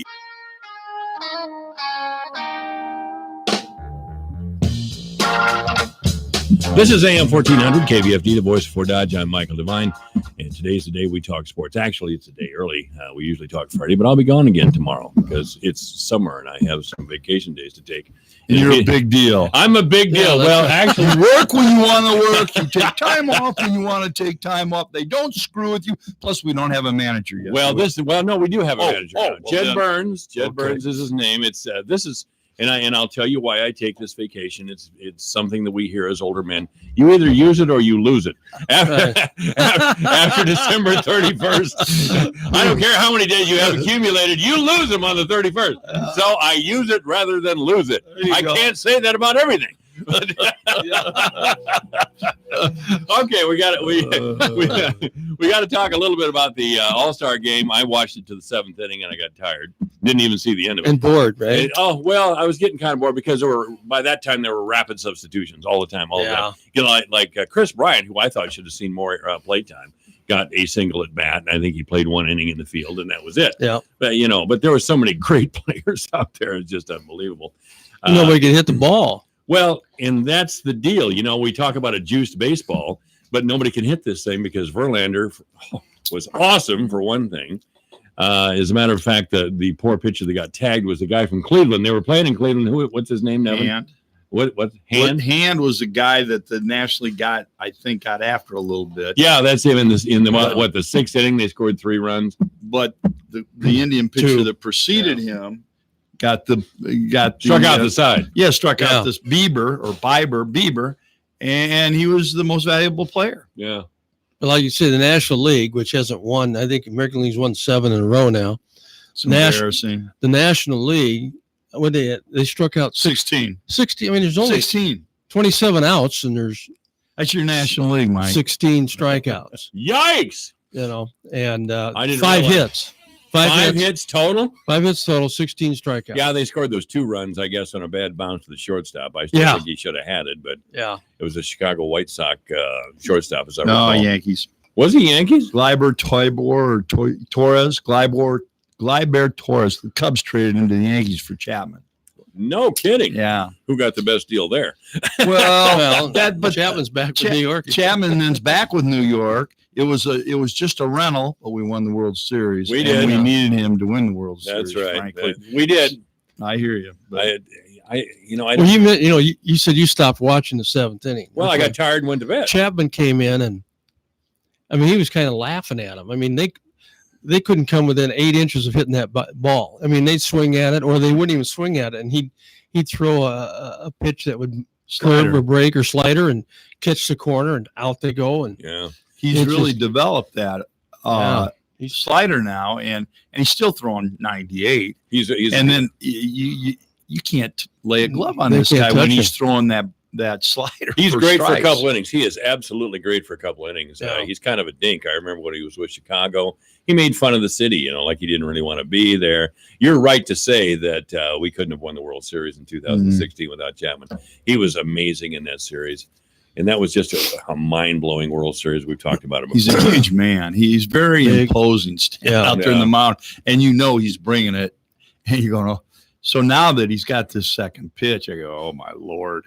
And they were talking about during the All-Star game, and rightfully so, because, as Randy said, they really looked inept against him. I guess against the entire American League staff. But it just goes to show you, good pitching will beat good hitting. Every time, doesn't it? That's what that was the Atlanta Braves' old slogan when they had Glavine and Schmaltz and Maddox, of course. And what a lineup that was. I'm reminded of an All-Star game many years ago when John Kruk was playing with the Phillies, and he was good friends with Randy Johnson, who was he must have been with an American League team at the time. I don't know, but Randy Johnson was like Arizona, wasn't he? Yeah, probably. Randy Johnson was like 6'10". I don't know how you want to talk. And a lefty, by the way. And you want to talk imposing. Yeah. So Kruk gets up there and he puts his helmet on really backwards. and he stands way out of the batter's box. And I remember that he did not want to take anything for Randy Johnson at all. And when you look at that guy's windup, 6'10", my God, it's ridiculous. Yeah. But I don't know what to say about the National League. They have some great players. That's a weird deal. That, in fact, you would just think by the law of averages, they would have to win. They would have to win. Yeah. Who was the starting pitcher for the National League? I don't even remember now. Rue, that's right. Your Dodgers. Yeah. Well, and look at the Dodger lineup, for crying out loud. I mean, Kershaw's the one that took the loss. He is. I mean, every time there's a game. clutch situation, I'm a big fan of Kershaw. I know you are. When the Dodgers are on television and Kershaw's pitching, I make sure to watch. But in clutch situations, he just doesn't seem to perform. When the now, come on, when the spotlight is on, he doesn't seem to perform that well. I don't know if it's some psychological thing or what. I would disagree. Okay, give me an example where the spotlight was on. He's one of the better pitchers. He's a great pitcher. Yeah, and being a great pitcher, he wins a lot of big games. Yeah. He's as healthy this year as he's been in a long, long time, is what I'm told. I mean, that's what he says, and he looks like it. I just watched him briefly in the All-Star game, and I haven't watched him all year. But he looked like he had really good stuff. He just got, Yeah. Well, looking at those lineups last night, we're living in a time of some great Major League Baseball players. We're just maybe there's been times when I haven't paid much attention to baseball in my life in the 70s when I was a younger man, I guess. But I know from, again, looking at those two lineups last night, what great ball players. But Mike, both teams had a lot of kids, first timers. There's starting to be a turnover now. I think there was over 20 All-Stars that I thought this was their first All-Star game. Guerrero Jr. Yeah. And how old is Pete Alonso? He can't be that old. Oh, it's his first year. But he doubled his income by winning the he did. Derby. He played last year, didn't he? Wasn't he a rookie last year? I think this is his first year. I think if he played, it was late. If taking your statement though, Mike, about, I mean, these guys are phenomenal players. There's no question about that. But the batting averages are down. Yeah. But the home runs are up. I mean, if you just get to 300, you're a superstar anymore. Oh, without a doubt. And it used to be that, you had people hitting 350, and you'd have a ton of people at 300. And now everybody, even the really good players, they're 265, 270. I mean, and I don't know if it's the pitchers are better and I know a lot of people say, well, they're all swinging for the fences, and they're not hitting for average, but I don't know what it is, but that is what it is. The approach is different, Randy. They've changed their approach at the plate, and frankly, they want them to hit the home run. That's what the owners want. Well, and even they change it. They talk about launch angle. They've changed the swing so as to hit the ball out of the park. They want to hit it in the air. Yeah. This has been going on for a long time. George Brett, I think in 1983, hit 386. Yeah, the highest average since Ted Williams hit 400 in the 1940s, and everybody was going, "Oh, that's nice." Yeah, I mean, that's nice. Can he hit home runs? Yeah. Well, that we could extend this to the Cubs. The Cubs are a terrific home run hitting team, but they don't hit beyond that much, and that's a problem because with home runs, either there'll be days you don't do anything, right? And the Cubs become extremely inconsistent. Yeah. They need a professional hitter in the worst way. They need somebody in their lineup, preferably at the top, that can get on base and get things going. Yeah, get a couple of guys on base, then hit a home run. I mean, your leadoff hitter is Schwarber. Well, this is a powerful man that hits, and he's not going to steal a base for you.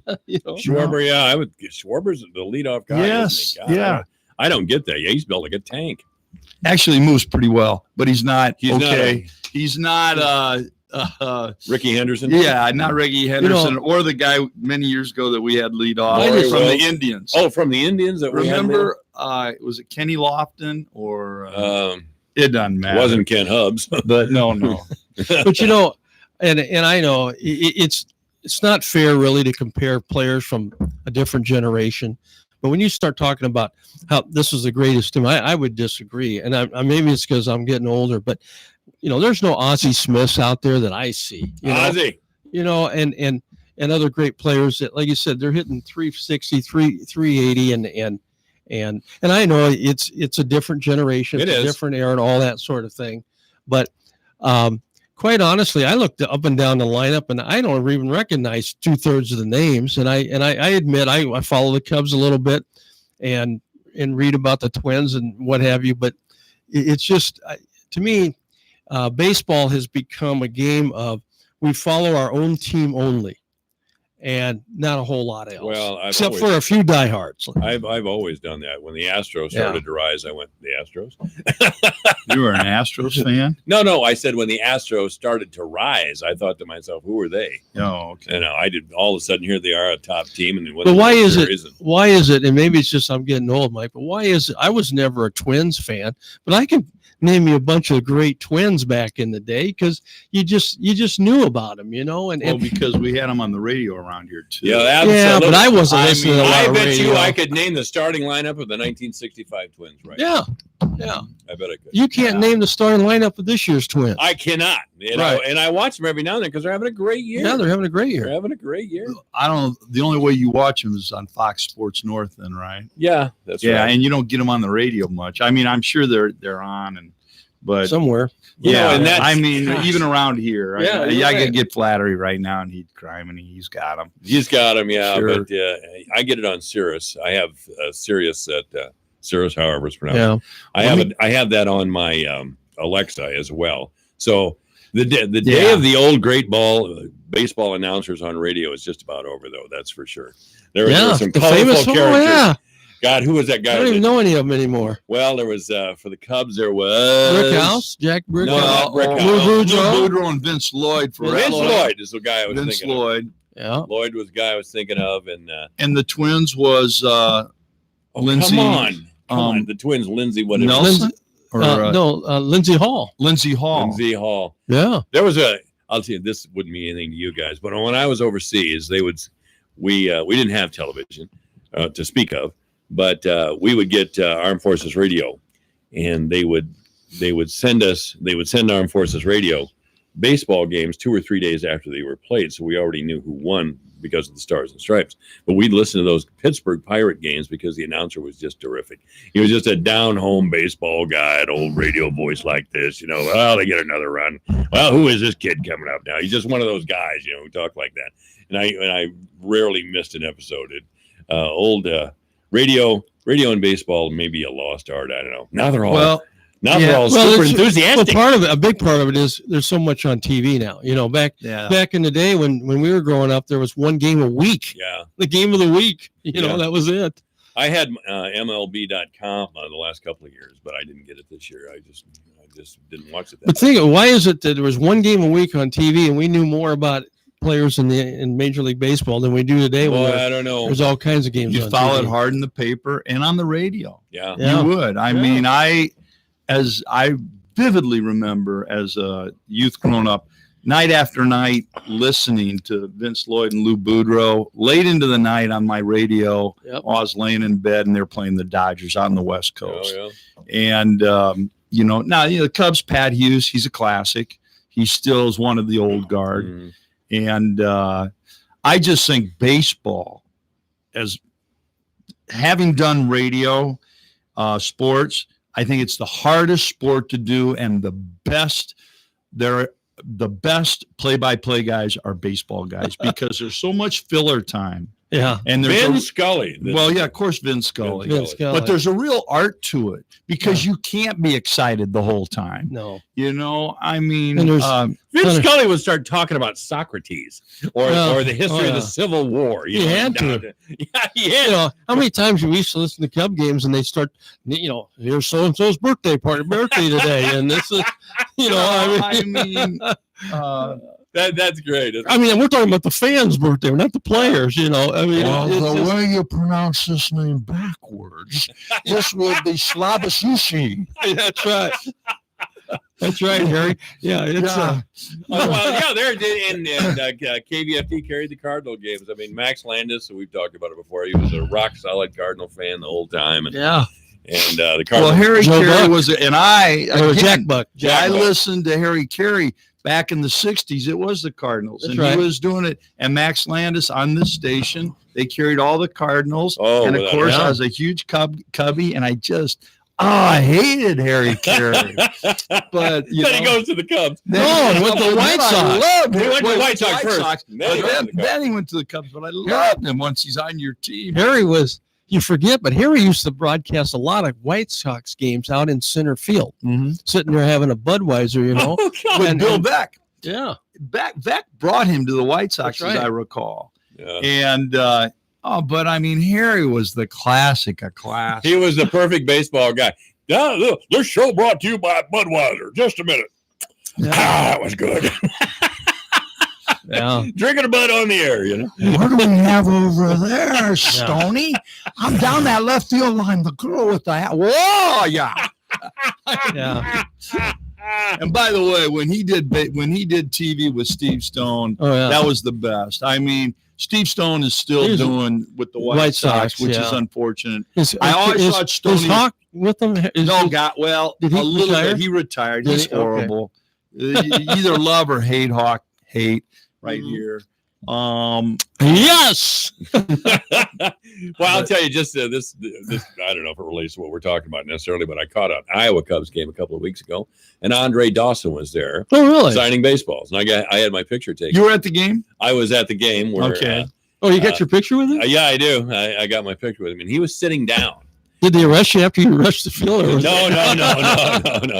But I knew he had knee problems, and he mentioned that to somebody. He was signing baseballs. I bought one. And I said, "Can you stand up, Mr. Dawson?" He said, "I think so. Why am I standing? For you?" And I said, "Yes, sir." And he stood right up. That guy is huge. Big boy. Oh, he's huge, big, broad shoulder. What was his nickname? The Hawk. The Hawk, yeah. I've got an autographed picture from Andre Dawson. Yeah, in my office. But I just, my God. Was he having trouble standing up? Or? He got up, but he said of course, he had knee problems when he was a player. Oh, okay. And he was saying something to another fan. I heard, well, my knee has bothered me a little bit. And he's 65 years old. And so they just brought him in as a promo. And yeah. Oh, Yeah, and he okay. sold baseballs and signed Yeah. autographs and all those things. Okay. I went right over like a 12-year-old kid, you know. Yeah. Pushed a bunch of them out of the way. And got back to the front. You little bugger, get out of the way. You don't even know who he is. That's right, you don't.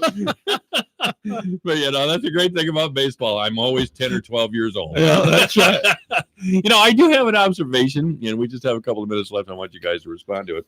I tuned into some of the sports talk shows and podcasts and television and the whole thing, and they're talking the day after the All-Star game. They're talking basketball, and it struck me that, wow, the national pastime has this big game, this big exhibition game.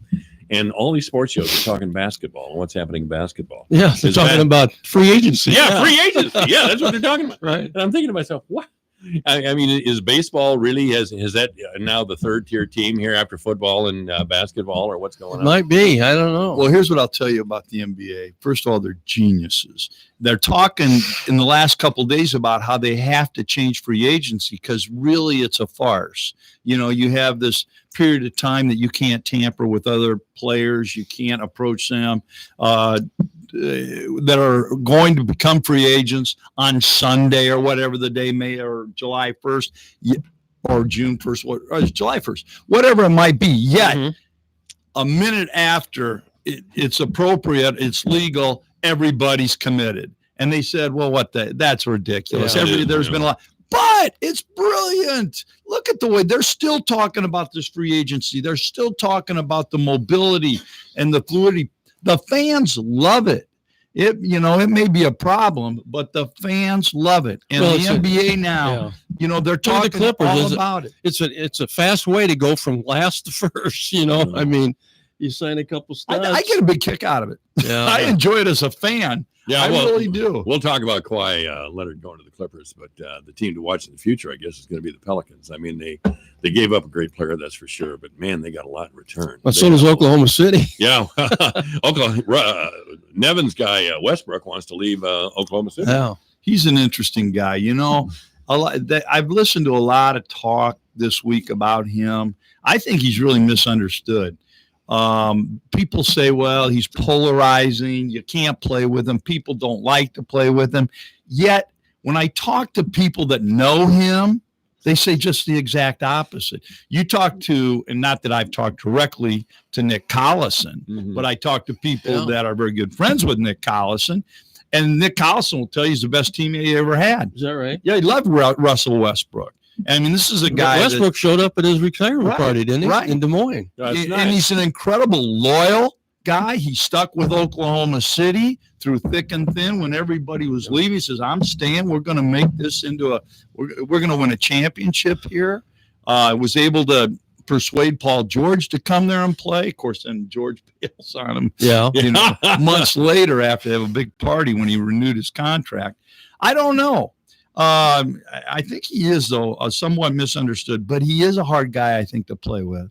For when I watch him, he dominates the ball. Right. Well, and so he's does not James Harden, but James Harden's a hard guy to play with too. Same criticism. Yeah. So, I think it's there's a part of me that thinks he may not leave Oklahoma City because he's got a $170 million contract. It's really hard to absorb. And, I mean, most likely he will, but don't be surprised if there isn't talk about, hey, we're not sure he's going anywhere. Yeah, we'll see. I mean, a player of his stature doesn't say something like that unless they mean it. I don't. Well, I can see. Well, I think he would like to, but I think it's just going to be tough. And I don't think going to Miami to play with Jimmy Butler is any walk in the park. No. I don't. Yeah, okay, you got some star power there. Woo. But you've got about egos. Yeah. And Jimmy's about as tough as they get. That's another guy that I'm curious about what really is his relationship with his teammates in the locker room. Yeah, probably not very good. All right, Randy Coleman, Nevin Mulholland are here, and we're talking sports at AM 1400, KVFD, the voice for Dodge. We'll be back.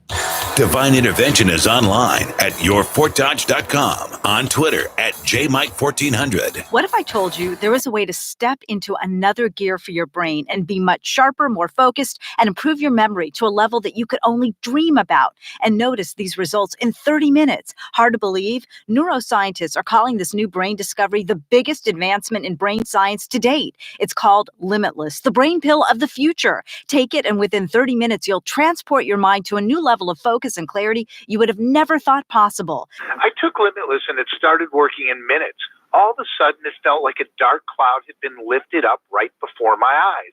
I have a mental clarity I've never felt before. Biz execs, athletes, teachers, and students are calling Limitless a secret weapon for the brain. You have nothing to lose, so call now and find out how to get a free bottle today. To find out how to get your free bottle of Limitless, call 800-681-9041. That's 800-681-9041.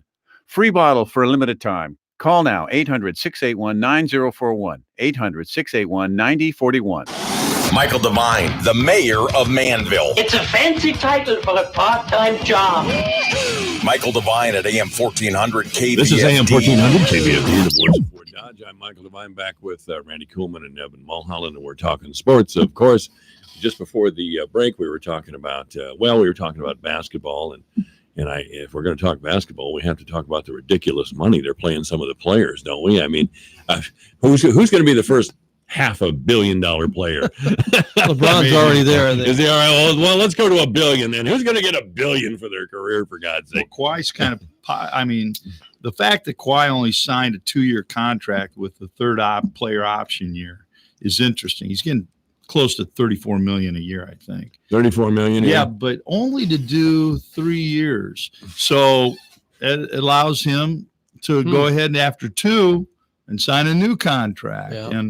And so I don't understand all the he just announced this yesterday, but there must be he must be thinking, I'm going to give myself some flexibility after sure, that's 2 what years. He's thinking. And negotiating power. I can make sure I like where I'm at, and I can really jack it up after 2 years. You better hope he doesn't get hurt, tearing an Achilles tendon or something. You never know. Well, and of course, he sat out most of the year 2 years ago with San Antonio because of injury. To show you what a sharp sports analyst I am, when the Raptors got him, when Coach Drew Carey there got him, I thought, well, he's just not going to make the difference for the Raptors. I mean, they paid some money for a 1-year contract, and yes, he did make the difference, and they took off with the World Championship.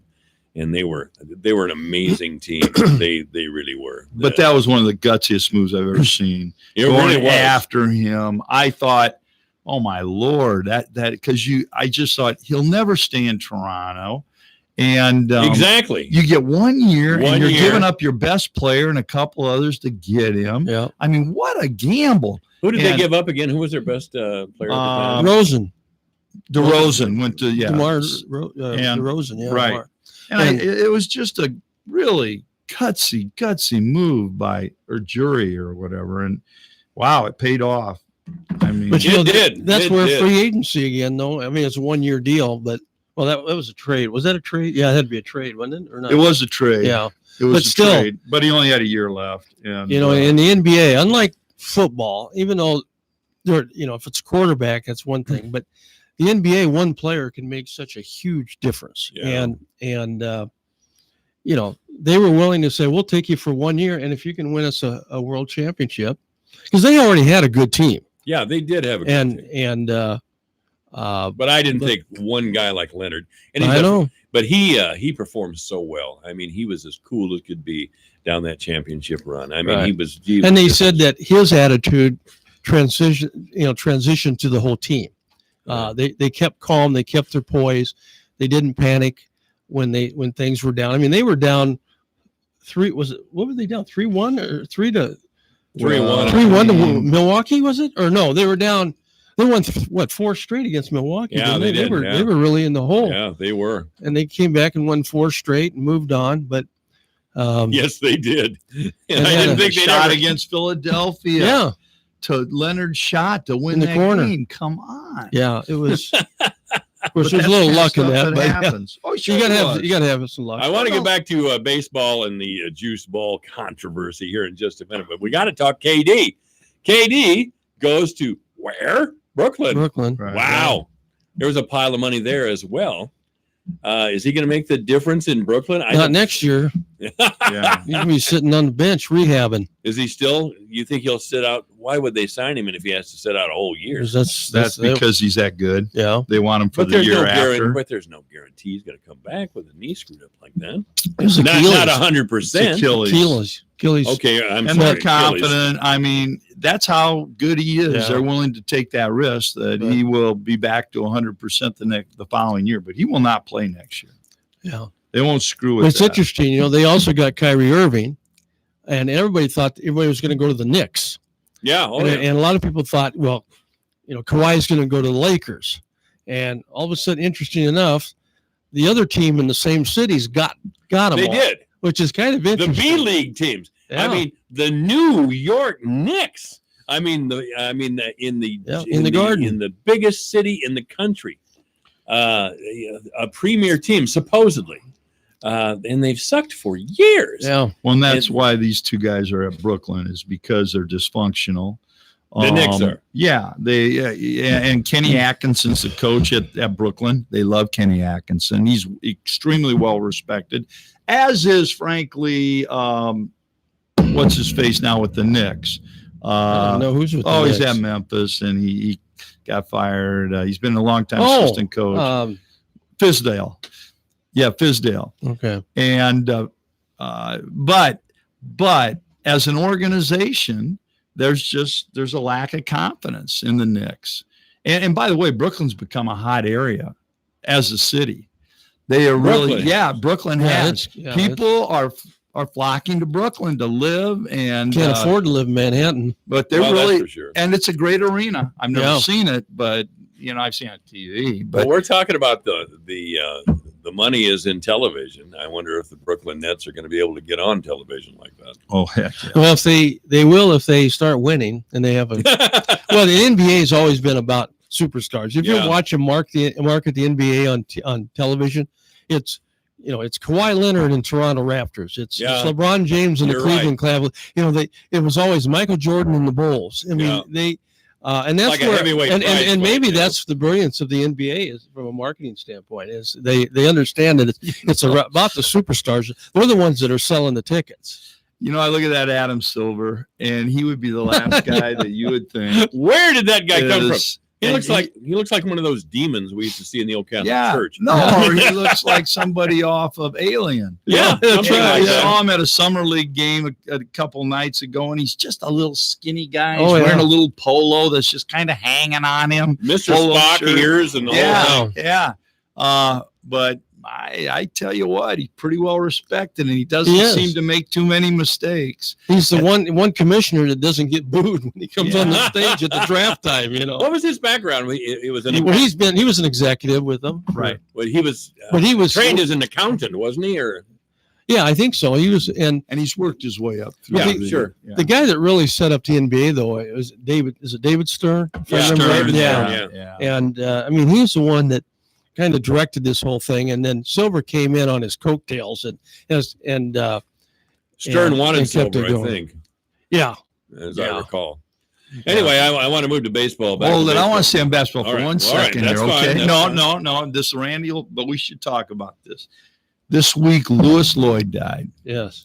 Do you- Black Magic. Black Yeah. Magic at Drake. I vividly have many memories of Louis Lloyd. He was at Drake when I was at Creighton. We had great teams, and frankly, Drake had really good teams. He was one hell of a basketball player. And what a pathetic, sad story. 60 years old, he dies.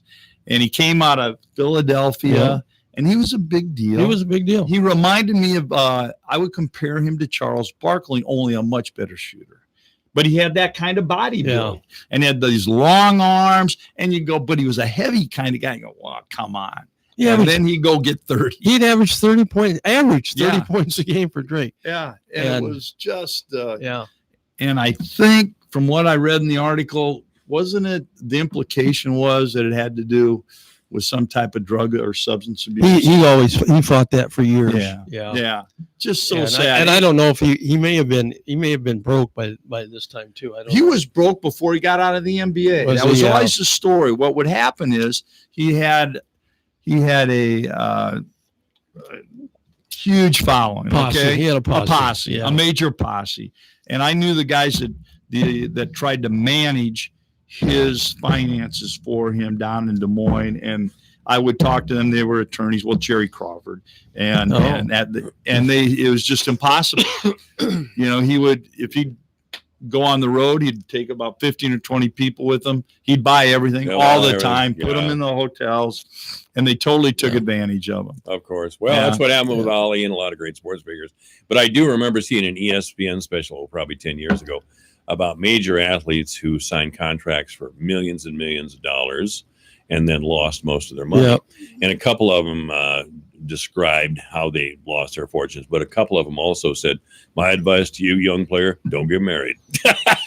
Because there was a couple of them just got taken to the cleaners during divorces, and they married 2 or 3 times. Yeah, multiple times. They got multiple kids, different partners. I mean, it's just it's ridiculous. Yeah. The record though is remember the defensive back for I don't know who he's with now. Camardi. Has 9 kids with 9 different women. That's the NFL record, I think. Well, then there was a great running back for the Minnesota Vikings. AP, Adrian Peterson. Yeah. He doesn't exactly know how many kids he has if you ask him, but his accountant's paying for him. Yeah, that's unfortunate. Yeah, it really. I don't know how many kids I have. It's crazy. Yeah, but Black Magic was the coach that I coached under when I was coaching in Western Illinois was the assistant coach at Drake. When Bob Ordigal under Bob Ordigal was the head coach, and Lewis Lloyd was there, and he was telling me that Lloyd always, if you remember this, now he always had a smile on his face. Always. And he had his big white teeth, and he was just and they loved him. I mean, not only was he a great player, but he was great in the locker room. He was a charismatic guy, and the fans just loved him because he was an entertainer as well as a great basketball player. The whole team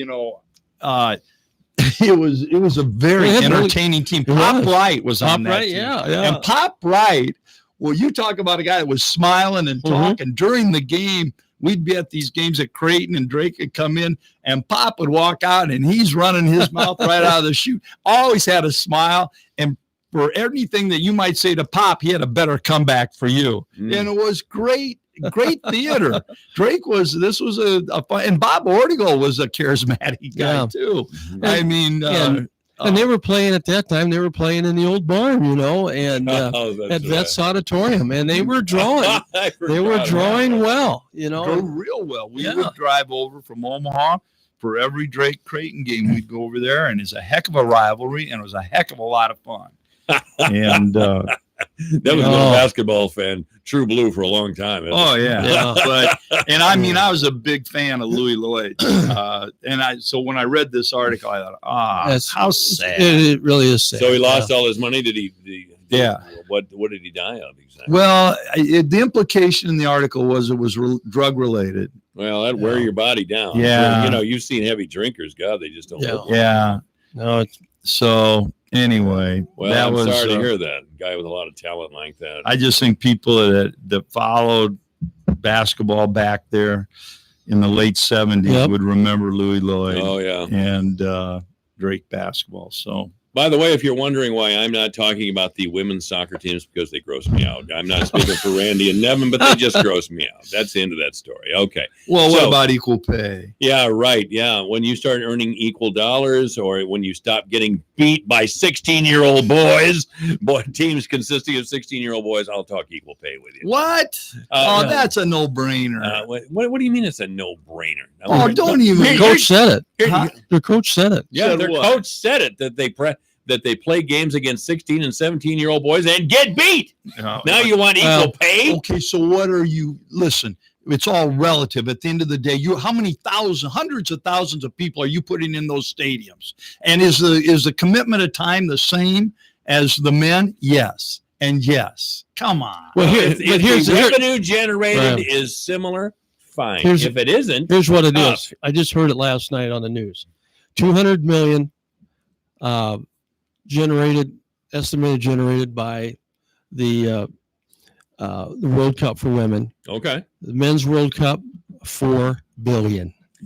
Really? Equal pay now. $4 billion. Well, Now, a big part of that is the foreign countries. Oh, it is. Because Soccer's women's soccer in a lot of these foreign countries is not very big. Right. But men's soccer is huge. So I think that's where the real in the United States, there's probably a deficit, a big difference too, but not near as dramatic as And it who's is. paying them? Is it the American Federation of Soccer or is it FIFA? That I don't know. See, That I don't know. I think it's the American Federation. I do too. But I don't know what the percentage And is. then that I they're think getting. they get paid through FIFA pays. Well, you know, somehow. given the numbers that you've just given us, Randy, I could see why the women would come out, drop the American flag, and stand on it because equal pay. Yeah, that's they can bite. that's what bothers me is don't dish them. No, don't don't dish the American knee-jerk flag. liberalism over there. No, Never. It's knee-jerk. and just I don't even want to say what yours is. But Oh, that's right. I'm a racist homophobe. There you go. Oh, that's right. Misogynist, don't forget that. Misogynist pig. Yeah, that's right. There must be. And I'm guilty of unconscious bias. It's all in my mind. no, I think it's deep back there conscious. somewhere. I think it's conscious. No. I'm not gonna- No, I don't I'm think actually- I would call it unconscious. Actually, I'm a capitalist. If Rush Limbaugh could make $56 million a year, yes, I'm jealous of that. That's that's his deal. Are there lawyers that don't make as much as you? Yes, there are. I doubt it. I doubt it. That is, yeah. There's a lot was- of bad lawyers making more than me. But that's okay. No. You know what I'm talking about. You know what I'm talking about. What's if this unfortunate- is the case, I'm going to sue somebody and demand part of Russia's pay for Well, me. My point is, I want all sports. I want the athletes to leave politics out of it, and let's just celebrate the sport. I felt bad for the other really good soccer players on that Right, team yeah. because everything was about this Rapinoe and she's not going to go to the White House and she's dishing the national anthem and Rapinoe it's like can bite me. and See, we're and- going down the wrong path here. Nevin over here is knee jerking. I see Not knee knee jerking. My legs are fine. leave They're not going politics. anywhere. Leave politics out of sports. Thank we you, Brenda. watch sports. We don't want to hear politics Can we 24/7. agree on that over there, Larry Liberal, or not? Well, to a degree. To a degree. All right. Well, what sort of politics? See, I have a poster over here of the 1968 Olympics when the black athletes raised their fists on the. Did you keep our politicians out of sports? I agree with that too. Okay, it works both ways, doesn't it? Yes, it does. And the little guy tweeting away, and yeah, so Little, he must be 280. What are you talking about? well, you're right. He's getting bigger, but I didn't. This is just anti. See, there you go again. It's the Trump what derangement syndrome. Yeah, Not derangement, but I mean, listen, he gets what he asked for. I mean, he starts a lot of this. This is silliness. He did nothing but compliment the women's soccer team. After they won. No. After they won. No. Very, he's mouthing off until they win. After- And so, oh God, nice job. After Megan did her little, I'm not going to the effing White House. And Yeah. all, a lot of disrespect and Did contempt. you for see this multi-haired, And then- strange. Well, woman. I never heard of you. nobody is more guilty of disrespect than the president of the United Does States. that That's- excuse the soccer players? No, but you're he gets absolutely what correct. he asked for. That's No. all. They react. They respond to him. If we're going to have civility, it's going to start with us, not with Donald Trump. Donald Trump is not going to be civil. Oh, okay. So we don't hold him accountable, but everybody else should be held accountable. How do we hold him Civility. accountable The story by that being came out today insulting from and the Guardian- No, but do you think Acceptance of you gay don't think sex. they're going to respond? No. Come on. Very Come on, They come were- on, come on. He's the president. Act presidential, 30 years, Mike. this It's society, act 30 years of presidential. increasingly Treat liberal people with attitude towards respect. gay And if sex you may be coming to don't an expect to be end treated after respect the by number of them. people who Well, said they it's not considered it incumbent. wrong. I don't rose believe the president of the United States doesn't control my actions. I will be civil. Well, not all the time. No, you're not. And you react. You react just like other people do to certain behavior. You react. You respond. If somebody treats you with disrespect, you've been known to fire right back. Yeah, but I'm a talk radio guy. Well, but my point is, you say that I should be above that, but you're not. You're human, and you react. Well, You know, I don't get your message here that we have no personal responsibility towards civility. Well, I think we do. That everything we do is in reaction to Trump. That's about a bunch of nonsense. No, but what I'm saying is it's expected.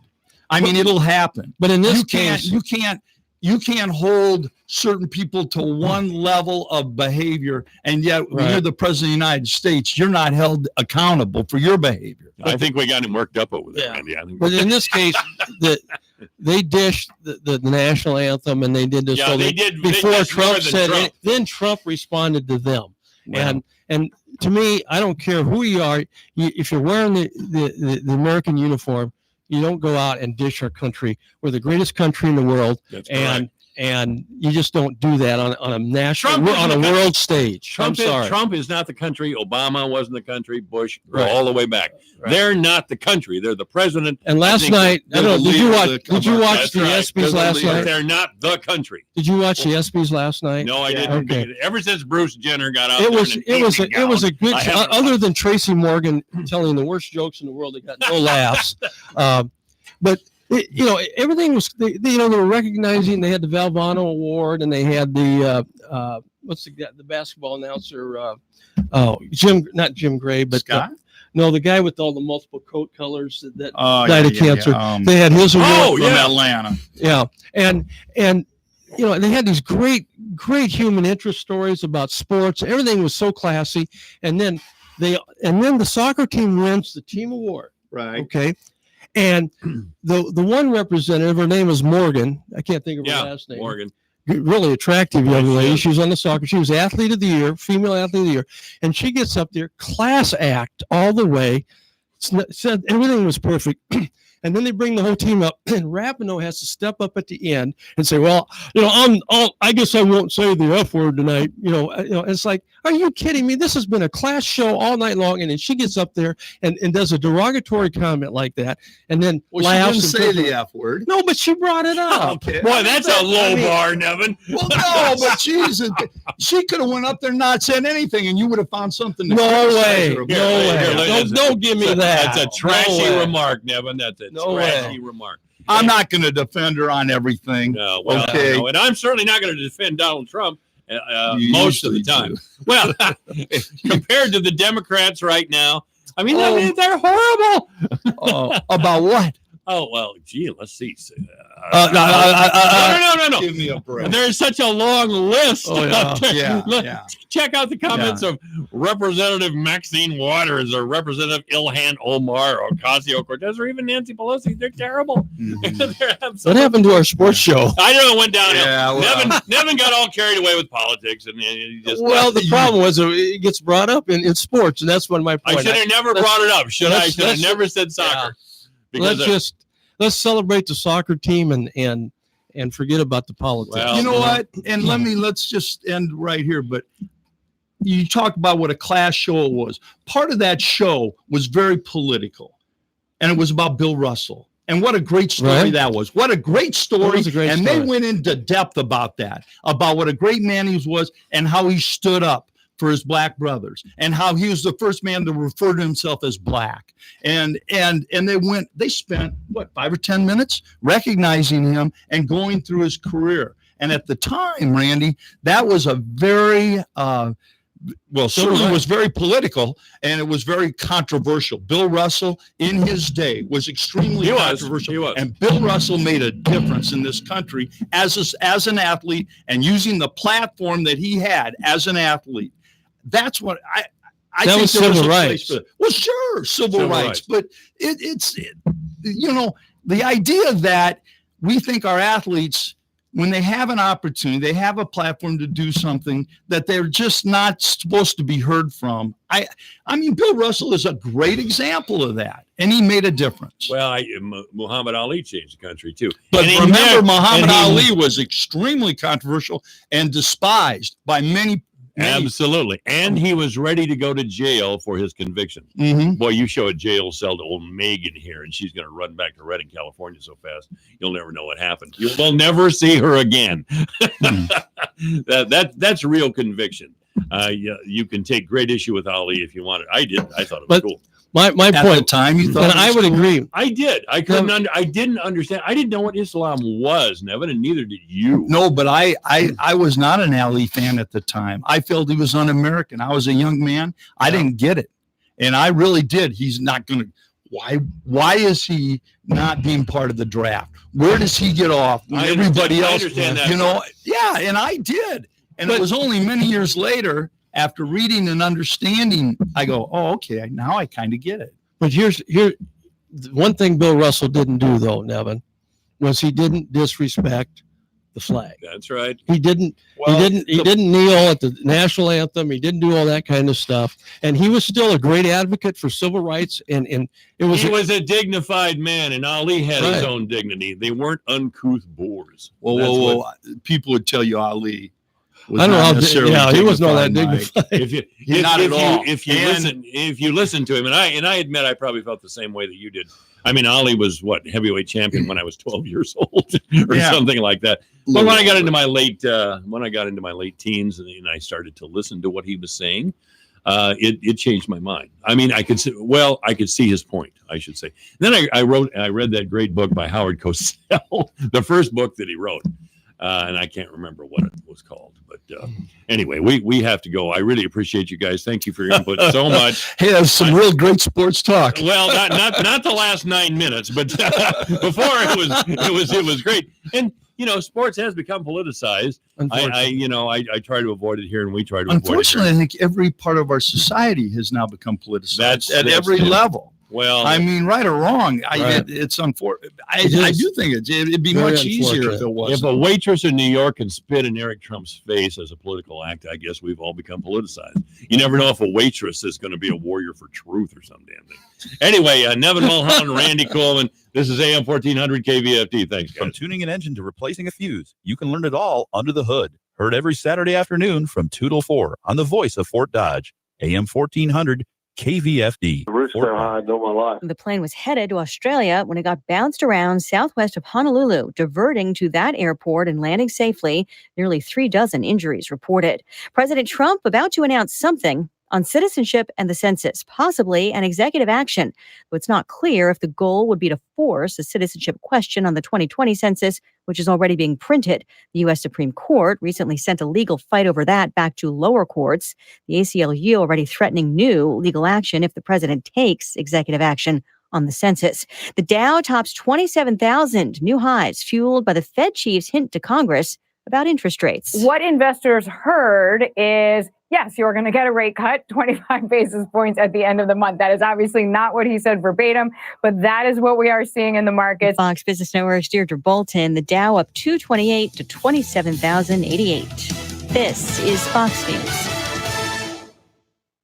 You make a million tough business decisions every day. So here's the easiest one of the year. Dell's Black Friday in July is back and bigger than ever. Get no-brainer deals on the very latest computers with Intel Core processors and a huge selection of servers, electronics, and more, all with free shipping on everything. To make your decision even easier, Dell's small business technology advisors can help you find just the right tech. Call 877-BUY-DELL. That's an easy call to make at 877-BUY-DELL or visit Dell.com/smallbusiness.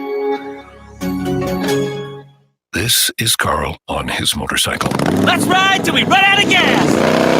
And this is Carl off his motorcycle. Balsa wood is very different than teak. People confuse the two. On his motorcycle. Hey! Check out that view! Off his motorcycle. Let's do puzzles in the break room. On. Look at all that open road! Off. Look how long my fingernails are getting. You're better on your bike. Progressive helps keep you on it. Get a quote in as little as 3 minutes at Progressive.com. Progressive Casualty Insurance Company and Affiliates. House Democrats keeping up the pressure on current and former administration officials in the aftermath of the Russia probe. The House Judiciary Committee has authorized subpoenas for a dozen big names, including White House advisor Jared Kushner, former Attorney General Jeff Sessions, former National Security Advisor Michael Flynn, and former White House Chief of Staff John Kelly. Chairman Jerry Nadler. We will not rest until we obtain their testimony and documents. Ranking member Doug Collins accused the committee of going on a subpoena binge. This is again another trek down an empty road. It's not clear whether the witnesses will comply with the subpoenas.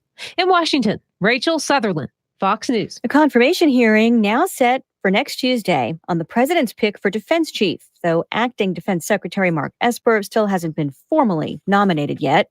Meantime, President Trump's nominee for chairman of the Joint Chiefs of Staff, the military's top officer, telling lawmakers he'll always give the president his best military advice and won't be intimidated into making stupid decisions. He also supports forming a new coalition to escort vessels in the Persian Gulf because of Iran's recent actions. General Mark Milley told senators at his confirmation hearing Iran's bad behavior had increased since President Trump left the landmark nuclear deal. But their intensity of malign activity, I think, has increased since that event. Milley has been the Army's top officer since 2015. He also led soldiers in Iraq and Afghanistan for years.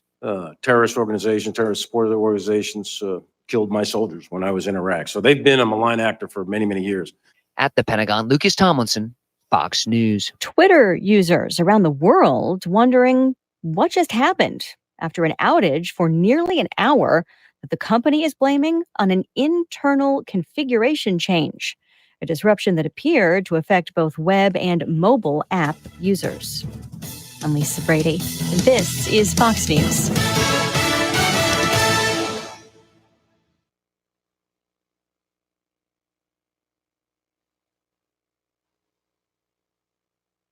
Your news, your town, your station. KVFD News when it breaks. Good afternoon from the Jerry Sheeter Newsroom. I'm Rob Jones. From Radio Iowa, the governor signed a proclamation naming yesterday a Sweet Corn Day in Iowa as the first freshly picked ears of corn have started showing up. Iowa Ag Secretary Mike Negg says it was good to see the sweet corn finally ready to go. Typically, folks really try to hit something at market right before the 4th of July, and we're running about week and a half, 2 weeks behind. So you're going to start to see a lot more of a sweet corn available here on the street corners and on the stands and at the farmers market here. Good Iowa sweet corn coming your way. Negg says the sweet corn planting got set back by the same weather that hampered the field corn and soybeans from getting into the ground. You had cold and wet conditions that persisted, and that initially caused our delays. And then what we sort of need after that is ideal growing conditions. And for corn in the state of Iowa, we need some heat, we need some sun, humidity, and lots of moisture. Well, we've had all of those things for the most part across the state. And so it's really been ideal weather conditions. He says you can see the impact of the weather as you travel the state by the different stages of development of the corn and beans. What you start to see across the state is that variability. And, you have to go back and think about how, crops didn't necessarily get planted into ideal conditions. When we had to run in some conditions we wouldn't normally like to, and maybe wetter than we would like to see. And maybe there were some compaction issues in the field. And so those things do start to show up, and you're seeing that when you go across the state. But again, there are parts of this state that look great. They got in good shape. Negg and Governor Kim Reynolds each had an ear of fresh sweet corn on the steps of the Capitol. Authorities say one bus driver was fired and another placed on administrative leave after incidents involving students in Waterloo. The fire driver for Durham School Services failed to check the bus Tuesday and left a 6-year-old boy alone for nearly 2 hours inside the vehicle while it was at the bus yard as the summer temperatures rose outside. The boy had misunderstood instructions and had gotten onto the bus at the Boys and Girls Club so he could be taken home. A company employee found the boy sleeping on the bus after frantic calls from his mother. In the other incident, a 9-year-old girl with autism was taken from a school program to her home Monday instead of being taken to a YWCA for daycare. The girl then crossed 2 busy streets as she walked to a store where she was found in the aisle playing with toys. The Waterloo School District says it's working with Durham School Services to prevent any similar incidents from happening in the future. Fort Dodge City Councilman Terry Minke was a guest on Devine's Intervention with Mike Devine on KVFD AM 1400. Here's the councilman talking about upcoming construction projects here in Fort Dodge. They're going to start working on First Avenue South and 15th Street. The bids are coming in. August 6th is the date. The public hearing will be on the 12th of August. Intersection, they're going to start probably in September, and I think they're supposed to be done with a lot of the work by the end of the year. At 16th Street will be torn up for about 45 days or so for a sewer line, but the fire station is getting a new sewer line, they'll get new water, and obviously new street. In sports, the St. Edmunds Gales softball team concluded their season last night, dropping a heartbreaker on the road to AGWSR 2-1 in Ackley in a game you heard on Sunny 99.7. The game was a pitcher's duel as St. Edmunds pitcher Ella Vrotny went the distance in a complete game for the Gales, allowing just 2 runs on 6 hits. She pitched her way out of jams in the 4th and 6th innings. However, her counterpart, AGWSR's Taryn Barrick, was nothing short of spectacular on the hill for the Cougars. She went the distance, allowed just 1 run on 6 hits with 14 strikeouts. The Cougars got the winning run in the 7th on a walk-off single by first baseman Rachel Sicard to edge out the Gales. Here's Gales coach Nick Clark on his team's growth over the course of the season. We wanted our chance to prove how far we've grown and look at how much we've grown. Look in our girls' eyes about how much they wanted it and how much effort they gave. And they shouldn't hang their heads, because when you give everything you got, you can't hang your head. It was an awesome night. We got a very bright future. I love our team. I love coaching these girls. And that's your Alpha Media News and Sports update for today, July the 11th. From the Jerry Sheeter Newsroom, I'm Rob Jones. Here's the AM 1400 KVFD weatherology forecast. Mainly sunny this afternoon with highs around 82. Winds out of the north 5 to 10 miles per hour. Lows around 61 tonight. Mainly sunny skies tomorrow. Highs around 89. Temperatures above average Saturday and Sunday with highs from the upper 80s to the low 90s. Chance for scattered thunderstorms Saturday. From the Weatherology Weather Center, I'm meteorologist Jennifer Wojcicki. Currently, it's 81. Hi, I'm Jamie Brundage, owner of Historic Bruce Funeral Home. When you're planning the memorialization of your loved one, you're telling their story and sharing special memories with your family and friends. At Historic Bruce Funeral Home, we're proud to help you celebrate the life of your loved one, and we're here to guide you with your selections as we help you and your family say goodbye in a way that's right for you. Our staff is committed to compassionate care and attention to detail. Historic Bruce Funeral Home, Fort Dodge. Online at brucesfuneralhome.com. Is it time for a new roof, or did your roof take a beating from Mother Nature? If so, here's some great advice from Hahn Roofing. When you're trying to decide on a contractor, never tolerate high-pressure sales tactics. Never sign a contract without a price. Never make a payment until your job is done. And never accept a job that is not installed to manufacturer specifications. No warranty, no deal. Make the right choice. Call Hahn Roofing today at 515-573-7440. That's 515-573-7440. Hahn Roofing, an Owens Corning Platinum contractor. When severe weather threatens, keep it here for the Severe Weather Advisor. Brought to you by Creative Signs and Graphics, Fort Dodge. For signs, decals, vehicle graphics, magnets, logos, customized documents, and more. If your business needs it, Creative Signs and Graphics can make it. And a stitch above the rest embroidery, Fort Dodge. Step out in style with quality brands, timely turnaround, and professional service. A stitch above the rest. Embroidery professionals worth finding. Remember, when severe weather threatens, stay with your friends on KVFD. Divine Intervention at AM 1400 with Mayor Matt Bemrick. Boss, man, top dog, big cheese, the head honcho. Call now, 515-955-1400. There you go. Call that number if you have a question or comment for Mayor Matt Bemrick. I know you do. 515-955-1400. Now, I know you just got back from Illinois with a whole bunch of weed, but dial the number anyway. Come on now, you can do it.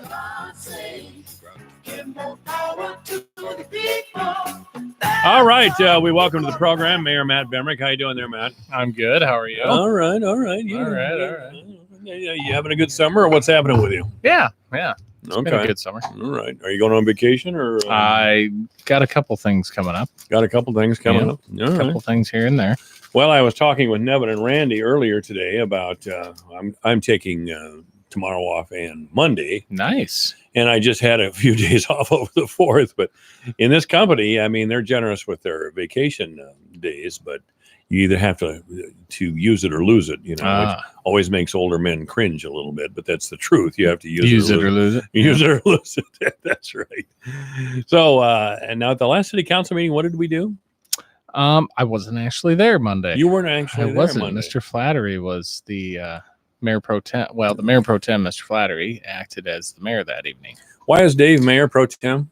He was elected by the rest of the council to serve as mayor pro tem, and he serves in my absence. Okay. If I'm going to be gone. So it's not a matter of seniority, because I think Dave's been on the council longer. He would be the senior. I think he is the most senior, and then I think it's Dean. Yeah, you're right. Mm-hmm. Yeah, going back several years when, that's right. Dave is. It was Fritz was the most senior, I believe. And then it became Flattery. Well, or maybe Fritz and Flattery started at the same time. I hope Andy can't remember. Andy's kind of making a little noise about maybe wanting to come back on the council. I hope he does. You never know. We got an election this fall. Who's up? Nevin Conrad and all 4 wards.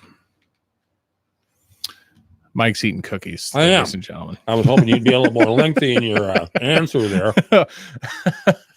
So famous, baby. The 4 wards, and then Councilman Conrad, who's the one at-large seat that's up in the opposite year or the opposite 2-year period as the mayor in the 2 at-large and the 4 wards. So wards are every 2 years. Right. At-large are every 4. The mayor's every 4. Well, I would hate to lose Nevin. I wouldn't want that. I mean, I think everybody we have on there is doing a nice job. Everybody seems to try to work together, try to figure out different solutions. We don't always agree on everything. Not everybody, but that's okay. You don't always have to agree on everything. Not I everybody. mean, the majority typically moves things forward and in a concise manner. Usually 6-1. Yeah. No, I mean we've had. There's that bald guy there. I think we've had a lot more 7-0s than 6-1s or 5-2s. Always seems like there's one there. I mean, there's a lot of information that's put into action and put into effort by staff by the time it gets to be an agenda item. Mm-hmm. So a lot of times the process of decisions is you're guiding things through workshops and meetings that are not the business meeting of the council. Because you got to remember, a council meeting like the one on Monday is simply a business meeting. You're paying bills, awarding contracts, approving different expenditures that require the oversight of the council. So you're not really laying out an agenda per se in a council meeting. You're laying out the actions of what was decided through, or what was guided through planning efforts, through the envision process, through the strategic plans, through the capital improvement plans, the budgeting process, and now you're taking action to execute. Mm-hmm. So, I mean, a lot of people think the council meetings where all the decisions are getting made. Well, that's where the final decision to execute dollars is made. But a lot of times the budgeting process and the capital improvement process is where a lot of those things are actually determined, or at least steered in a direction that then become an executed item that ends up on a council agenda. That's why you don't see a lot of dissenting votes. Mm-hmm. Let's talk about the Sears building a minute. Sure. And I don't think we can. I know you're going to roll your eyes at me when I ask you to talk about TIF again, but I don't think it can be explained too many times. I will talk about TIF anytime you want. Okay, so explain it to you. Monday. Take your time. I've got cookies over here now. Oh, he wants to eat his cookies. He's more interested in his cookies than the show today, folks. I confess.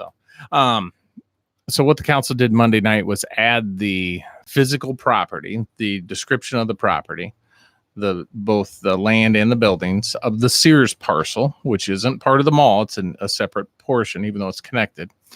They added that to the urban renewal. By adding it to urban renewal, the district, which doesn't have to be contiguous, it allows the opportunity for TIF dollars to be spent there or collected from a project there. So if the Sears owner or developer comes forward and says, we want to build XYZ, this is what we estimate its value to be, the city then can compute what TIF they'll generate. TIF would be the new taxable value being generated above the base. The base would be the existing taxes being paid on both the land and the building that's currently there. And the increment would be the amount in addition to the amount being paid now. That increment then can be used to either borrow money against it. It can be used as a rebate to the property owner to offset costs to demo the building, offset costs that the council approves it to be used for. Typically, it's demolition or preparing the space to be equal to a green space. You often hear the words greenfield and brownfield. Brownfield is a parcel in an urban renewal district or area that is developed but underutilized or not utilized, like the Sears property. Greenfield is more of your cornfield next to Walmart. There is some property that gets dilapidated. That's what you use urban renewal for. That's where you set the district. There's parcels that generate jobs, income, all those different things, tax base. That's where you can also use urban renewal. So I just want to make sure that everybody understands that was not my best effort. But that wasn't your best effort. You've done better. I have. I think I've done it so many times. I'm trying to make it new, even though I really should just explain it the same way. Really, and Klaus and I talked about this earlier, that repetition is the mother of learning. It is. And I had Ferrick do the same thing on Tuesday, just explain this so people understand that the city is not tearing down that structure on behalf of this company. No, the city would be rebating the increment that they would generate to the property owner to offset his costs. Right. And it may not be the total amount that it would take to demo the building. It's whatever increment he can create in whatever terms the council agrees on. They could give it to him, that increment back for 5 years, 7 years, 10 years, 15 years. I think you can go up to 21 years. Typically, the council likes to make sure that they don't go too far with those rebates, because they want that property to end up on the normal tax rolls, not continuously being collected as TIF. Well, the only question I have then is, you want a cookie? No. All right. Okay. There's a broken water main out there in that parking lot. The parking lot's getting kind of I don't know. I couldn't tell you. Yeah. There could be. Yeah, there is. And that was reported, I think, by a representative from the mall. Yeah, you're right. I don't know that. I haven't been told there's a water main broke out there. Oh, is that it right? Would most likely be a private water main, not a city water main. If it was a city water main, we would fix it.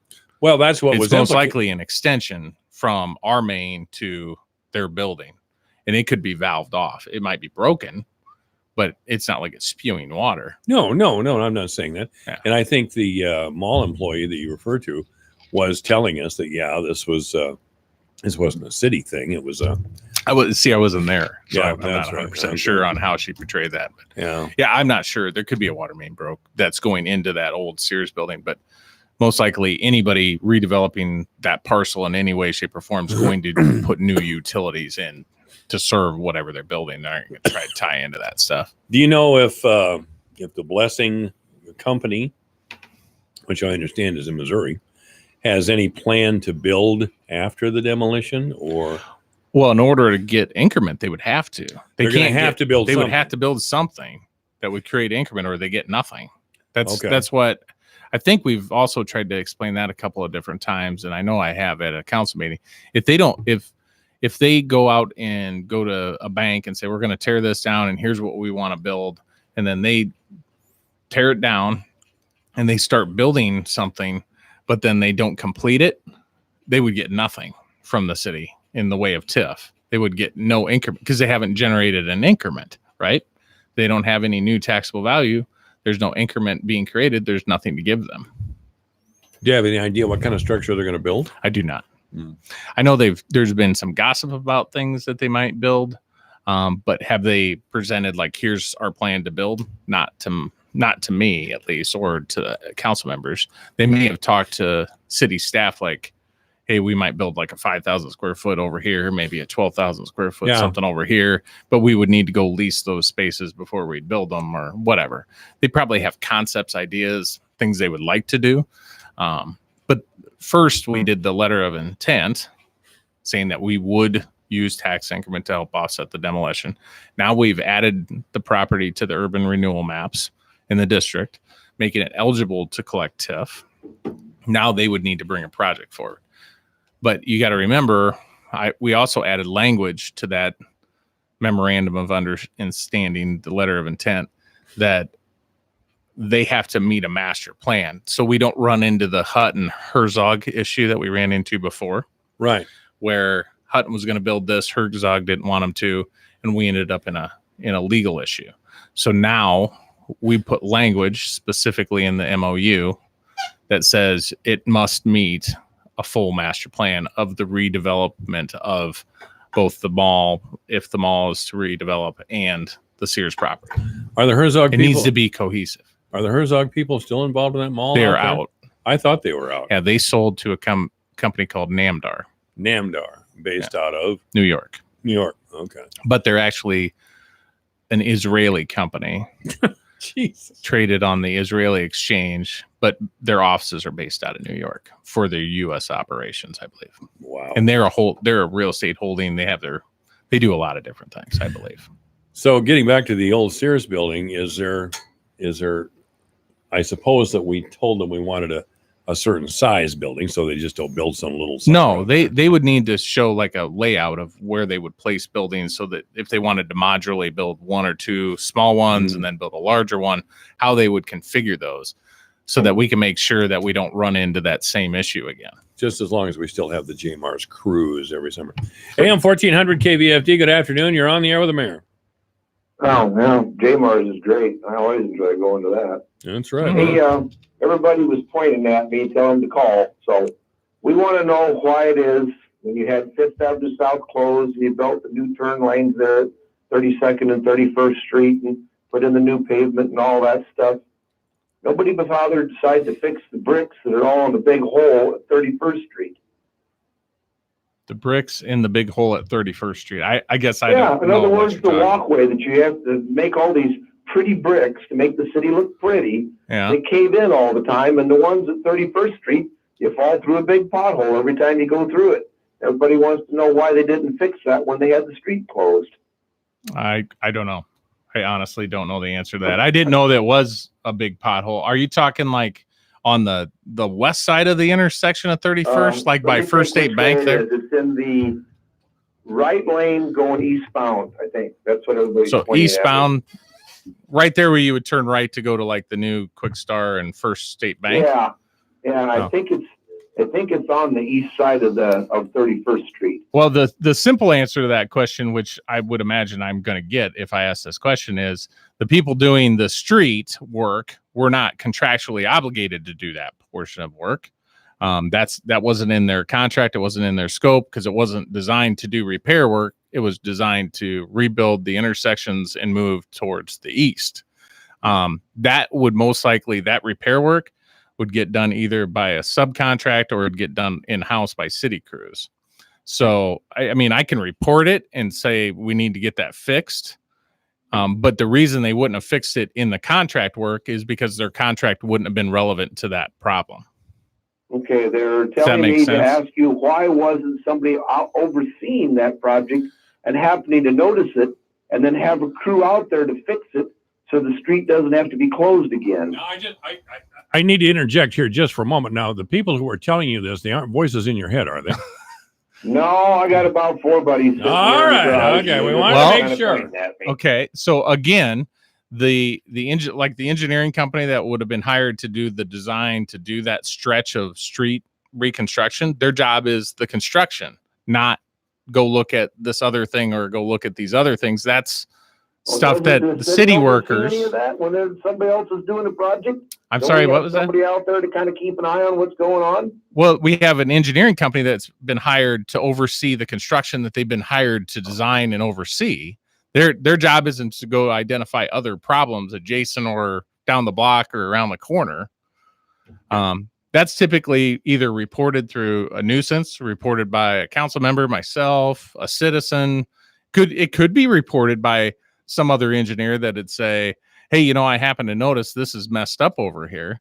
But that really isn't what he was probably focused on. He was probably focused, he's an inspector inspecting the construction. So he's watching the guys doing the work, making sure they put in the right amount of sand, the right amount of gravel. They build the curb right. They pour the thickness they're supposed to pour, all those different things. So he's not going to run around just kind of checking the peripheral area just to see if there's something else he should report to us. But I mean, any pothole, that is around the corner from any other construction project, they're not going to just jump over and fix that at that time. It's typically going to get done through a patch repair project. It's going to get done by being reported that, hey, we got this issue. Some citizen calls, like this call to me. Now I'll go tell engineering and public works, hey, sounds like we got a bunch of bricks messed up on that intersection at 31st. Can somebody go check that out and see, let's get it repaired. That's how it usually works. It doesn't just cohesively happen like that. It seems like we go over projects and redo projects, and it just seems like we didn't really look the whole picture over when we do things sometimes. I guess it's I would consensus that we're getting here. So well, I mean, you guys can have that consensus. I mean, the you and your buddies, I would disagree. I mean, we hire people to do specific jobs. They bid those jobs per plans and specifications. That's what they're going to do.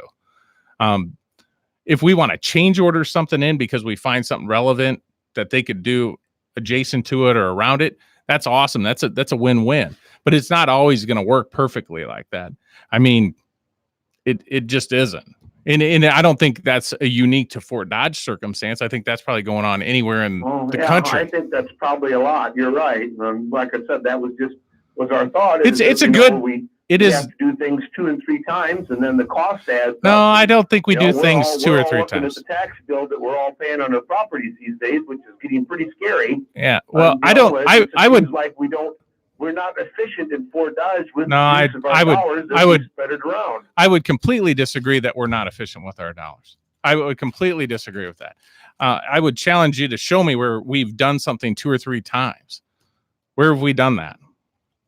I mean, we have well, yeah, but I mean, but you're pointing out we did something 2 or 3 times, but what were the things? Everybody was detoured around, and now we're going to have to close it again to fix a project that was right there. It's like there wasn't anybody from the city of Fort Dodge out there walking through the project to say, yeah, hey, everything's going great. Looks like the engineers are doing a good job. Oh, geez, hey, look at this stuff. How come we don't have a crew out fixing this? And then it's just, like I said, it seems like we're going to go back out and close the street back up to fix the bricks again when we had the street closed and somebody should have spotted it in the first place. And that seems to be the consensus that we're talking about here, is that the city doesn't seem to stay on top of its projects so well. I would disagree with you completely. Jimmy's telling me 2nd Avenue North at MLK, when you're getting from Martin Luther King to back onto 2nd to turn right, because there's a major pothole there too. Okay. I mean, all these things can be reported either through the app. You can call it in. I mean, this show, I guess a lot of people have used this show to tell me about potholes or different things. MLK and 2nd Avenue North, right there by the railroad tracks. Yeah, that's a mess. It's been a mess for a couple of years. I know that I have called that location in, not just I'm going to do it again, but I've called that location in the past. It just kind of keeps exploding. We're going to have to do something from the railroad tracks all the way back to 22nd. But right now, we're probably not going to do that because we're going to have 22nd Street closed here for quite a length of time. They're all suggesting you look at tiling some stuff under there, since that's old swamp ground, is what everybody's saying. Look at tiling it to help make the concrete last longer. We actually do drainage and subdrain with almost every road project. Yeah, that one apparently, I think that, I live in the area where I go up and down that street every day as I cut back and forth to work and stuff. And yeah, it's horrid. I live up on 29th Street, which is becoming a pothole riddled mess. You about can't drive through here without a 4-wheel drive pickup anymore. And, but that's all the swamp ground stuff. And so I understand it, but it seems to me that we should try to maybe, everybody's kind of said the same thing, that we should try to tile some way underneath the street to help alleviate the moisture so you don't have the heave and bust. Well, I was just telling you, we do subdrain and drainage underneath road work all the time. You're calling it tiling. What it's called in road construction is subdrain. Yeah, that's okay. What's called in road construction typically is subdrain, and they can call it, there's some other technical name for it, but typically it's, you got a sub base, you got a subdrain. there's compaction. Then they put the rock down. The water's supposed to move in that rock towards the outside edges of the concrete, so that way it can find its way to a natural drainage source, kind of like you probably are familiar with in farming. You got to get it to a place so that you can get it into a drain, and then you drain it into your overall storm sewer system. So we do sub base and sub drains and all that stuff, especially in wet locations. A lot of the stuff we just did, I mean, you guys, it's easy to criticize a lot of these projects, but we've been going around fixing things that have been left untouched for decades. I mean, the drainage around the mall we've invested in on both 25th, 29th, down towards Fort Dodge Ford. All the Fifth Avenue South stuff we've done, a bunch of work on the Crosstown connector, all the sewer and water main and storm sewer replacements on the southeast side of town, the northeast side of town. We're doing some work in the west side of town right now. I mean, we've fixed a lot of stuff. It takes a long time to make up for decades and decades of doing nothing. And it takes a lot of dollars. Oh, yeah. I mean, I get your point about higher tax bills and the gas tax going up and all those different things. But at the same time, we can either kick the can and continue to build a deficit of infrastructure depreciation and have this huge dollar amount just looming over generations to come, or we can participate in fixing it in a concise manner and build on capital improvement planning and then match budgeting directives and try to take into account what's best for the citizens when it comes to their taxes, or we can continue to kick the can and just complain about bad infrastructure. I think the way we're doing it is the best way we have figured out to do it at this point. Unless somebody shows up and gives us a big bag of money, we'll probably continue down that path. If people don't like that and they want to go back to the kick the can method because you want lower taxes, I mean, that's up to the voters when they go to the polls. But I think a good, concise plan and good repair work, good planning, we can do better. And I'm not going to argue that we shouldn't have noticed this or that thing. I wouldn't disagree. I don't think that's always the charge of the people with the task at hand. Maybe that falls to me. Maybe that falls to council members, that we should do a better job of looking around for those opportunities to capitalize on them.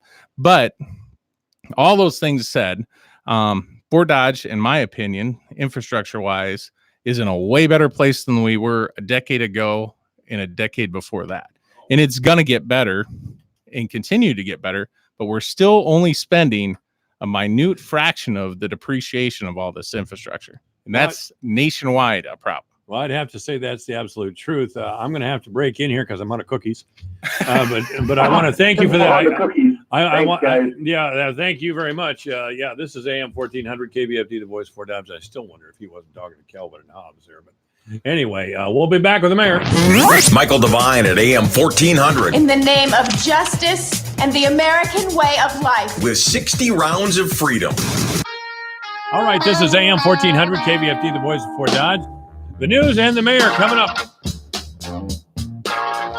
Connect to this radio station from all across the country. Take us to the gym, shopping. How about a road trip? Listen to us now on the free iHeartRadio app. You'll never miss a moment with your favorite radio station. Download the free iHeartRadio app and search for the station so we can go wherever you want us to. What if I told you there was a way to step into another gear for your brain and be much sharper, more focused, and improve your memory to a level that you could only dream about, and notice these results in 30 minutes? Hard to believe? Neuroscientists are calling this new brain discovery the biggest advancement in brain science to date. It's called Limitless, the brain pill of the future. Take it, and within 30 minutes, you'll transport your mind to a new level of focus and clarity you would have never thought possible. I took Limitless, and it started working in minutes. All of a sudden, it felt like a dark cloud had been lifted up right before my eyes. I have a mental clarity I've never felt before. Biz execs, athletes, teachers, and students are calling Limitless a secret weapon for the brain. You have nothing to lose, so call now and find out how to get a free bottle today. To find out how to get your free bottle of Limitless, call 800-681-9041. That's 800-681-9041. Free bottle for a limited time. Call now, 800-681-9041, 800-681-9041. Your news, your town, your station. KVFD News when it breaks. Good afternoon from the Jerry Sheeter Newsroom. I'm Rob Jones. From Radio Iowa, the governor signed a proclamation naming yesterday as Sweet Corn Day in Iowa, as the first freshly picked ears of corn have started showing up. Iowa Ag Secretary Mike Negg says it was good to see the sweet corn finally ready to go. Typically, folks really try to hit something at market right before the 4th of July, and we're running about week and a half, 2 weeks behind. So you're going to start to see a lot more of sweet corn available here on the street corners and on the stands and at the farmers market here. Good Iowa sweet corn coming your way. Negg says the sweet corn planting got set back by the same weather that hampered the field corn and soybeans from getting into the ground. You had cold and wet conditions that persisted, and that initially caused our delays. And then what we sort of need after that is ideal growing conditions. And for corn in the state of Iowa, we need some heat, we need some sun, humidity, and lots of moisture. Well, we've had all of those things for the most part across the state. And so it's really been ideal weather conditions. He says you can see the impact of the weather as you travel the state by the different stages of development of the corn and beans. What you start to see across the state is that variability. And, you have to go back and think about how, crops didn't necessarily get planted into ideal conditions. When we had to run in some conditions we wouldn't normally like to, and maybe wetter than we would like to see. And maybe there were some compaction issues in the field. And so those things do start to show up, and you're seeing that when you go across the state. But again, there are parts of this state that look great. They got in good shape. Negg and Governor Kim Reynolds each had an ear of fresh sweet corn on the steps of the Capitol. Authorities say one bus driver was fired and another placed on administrative leave after incidents involving students in Waterloo. The fire driver for Durham School Services failed to check the bus Tuesday and left a 6-year-old boy alone for nearly 2 hours inside the vehicle while it was at the bus yard as the summer temperatures rose outside. The boy had misunderstood instructions and had gotten onto the bus at the Boys and Girls Club so he could be taken home. A company employee found the boy sleeping on the bus after frantic calls from his mother. In the other incident, a 9-year-old girl with autism was taken from a school program to her home Monday instead of being taken to a YWCA for daycare. The girl then crossed 2 busy streets as she walked to a store where she was found in the aisle playing with toys. The Waterloo School District says it's working with Durham School Services to prevent any similar incidents from happening in the future. Fort Dodge City Councilman Terry Minke was a guest on Devine's Intervention with Mike Devine on KVFD AM 1400. Here's the councilman talking about upcoming construction projects here in Fort Dodge. They're going to start working on First Avenue South and 15th Street. The bids are coming in. August 6th is the date. The public hearing will be on the 12th of August. Intersection, they're going to start probably in September, and I think they're supposed to be done with a lot of the work by the end of the year. At 16th Street will be torn up for about 45 days or so for a sewer line, but the fire station is getting a new sewer line. They'll get new water and obviously new street. In sports, the St. Edmunds Gale softball team concluded their season last night, dropping a heartbreaker on the road to AGWSR 2-1 in Ackley in a game you heard on Sunny 99.7. The game was a pitcher's duel as St. Edmunds pitcher Ella Vrotny went the distance in a complete game for the Gales, allowing just 2 runs on 6 hits. She pitched her way out of jams in the 4th and 6th innings. However, her counterpart, AGWSR's Taryn Barrick, was nothing short of spectacular on the hill for the Cougars. She went the distance, allowed just 1 run on 6 hits with 14 strikeouts. The Cougars got the winning run in the 7th on a walk-off single by first baseman Rachel Sicard to edge out the Gales. Here's Gales coach Nick Clark on his team's growth over the course of the season. We wanted our chance to prove how far we've grown and look at how much we've grown. Look in our girls' eyes about how much they wanted it and how much effort they gave. And they shouldn't hang their heads, because when you give everything you got, you can't hang your head, because it was an awesome night. We got a very bright future. I love our team. I love coaching these girls. And that's your Alpha Media News and Sports update for today, July the 11th. From the Jerry Sheeter Newsroom, I'm Rob Jones. Here's a look at how the markets closed today. July corn up 13.5 to 447 3/4. September up 9 1/4 at 444 1/4. December up 8.5 at 448. March up 8 1/4 at 454 1/2. July soybeans closed up 3 1/4 at 896 1/4. August up 4.5 at 899. September up 4 3/4 at 905, and November beans up 4.5 at 917 1/4. July wheat closed up 24.5 cents at 536 1/4. Soybean meal up 170 a ton at 312.40. August live cattle up 1/4 at 107.87. October up 35 at 109.32. August feeders up 27 cents at 142.62. September up 42 at 143.27. July lean hogs down 15 cents at 71.60. August down 2.55 at 79.17. I'm Dwayne Murley. This is AM 1400 KVFD, the voice of Ford Dodge. And the weather, sunny today with a high of 82. We're at 81 right now. Overnight clear with a low of 61. Tomorrow sunny with a high of 90. On Saturday, a chance of rain. Other than that, it'll be sunny with a high of 90. On Sunday, mostly sunny with a high of 91. On Monday, sunny with a high of 92 degrees. Tuesday, sunny with a high of 91. Wednesday, mostly sunny with a high of 91 degrees. Good corn growing weather. Right now, 81 degrees at 444. AM 1400 KVFD, the voice of Ford Dodge. Obituary is brought to you by the historic Bruce's Funeral Home at 923 First Avenue South in Fort Dodge. You may contact the historic Bruce's Funeral Home by calling 515-576-5117 or online at www.brucesfuneralhome.com. Barbara Weigert has died. Services for Barbara Weigert will be tomorrow at 9 o'clock here in town. Dick Ruge has died at the age of 90. Dick's funeral will be tomorrow at 11 o'clock in the morning at the First Presbyterian Church. And Peggy Moore, Margaret Peggy Moore, 95 years old, has passed away, and her service will be at 11 o'clock in the morning Monday at Corpus Christi Church here in town. Obituaries this hour brought to you by the historic Bruce's Funeral Home at 923 First Avenue South in Fort Dodge. You may contact the historic Bruce's Funeral Home by calling 515-576-5117 or online at www.brucesfuneralhome.com. This is AM 1400 KVFD, the voice of Ford Dodge. Mayor Matt Bemrick is coming up. Summer is the season for wild berries. Hi, I'm Julie Harker, and this is Healthy Living on Brownfield.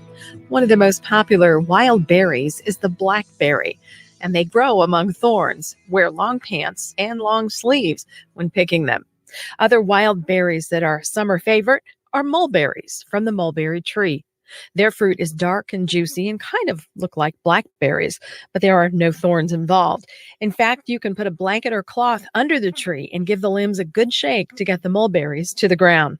You'll have to compete with wild birds and animals for these berries because they love them, but there are often plenty to go around.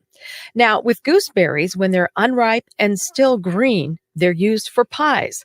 When the gooseberry ripens, though, it's red and sweet and quickly consumed by birds. Blackberries and mulberries are also great for pies and cobblers. All of these wild berries are good for you, rich in antioxidants, fiber, and vitamins C and K. The Missouri Department of Conservation says it's important to make sure you know exactly the berries you're picking so they're not confused with something poisonous. And ask permission from landowners whose berries are on private property. Sharing with them is a good way to spread out the harvest. I'm Julie Harker with Healthy Living on Brownfield.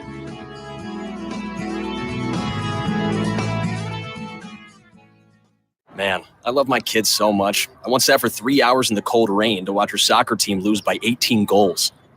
I love my kids so much, I once used a tube to suck snot out of her stuffed nose at 3 a.m. You win. Love your kids? Love them enough to make sure they're in the right car seat. From toddlers to tweens, visit nhtsa.gov/the-right-seat to find the right seat for their age and size. Keep them safe. Visit nhtsa.gov/the-right-seat. Brought to you by the National Highway Traffic Safety Administration and the Ad Council. To protect her home and family in a disaster, Karen was willing to wade through water, mud, and insurance paperwork. Yeah, I can do this. You go, Karen! By simply understanding and updating what her insurance covers and doesn't cover now, she'll be better prepared no matter when disaster strikes. Learn other simple ways to protect your home and family before a natural disaster at ready.gov. That's ready.gov. A message from FEMA and the Ad Council. I'm Nick Soboleski, a Select Quote agent with a true story that could save you hundreds of dollars a year. A woman named Linda just called. Her husband, Ray, has a $300,000 group life insurance policy, but is changing jobs and can't take it with him. Well, I shopped the many highly rated term life insurance companies we represent and found Ray, who is 41 and takes medication to control his cholesterol, a 10-year, $500,000 policy for under $27 a month. That's almost twice the coverage for less than half of what he had paid. If SelectQuote hasn't shopped for your life insurance, you're probably paying too much.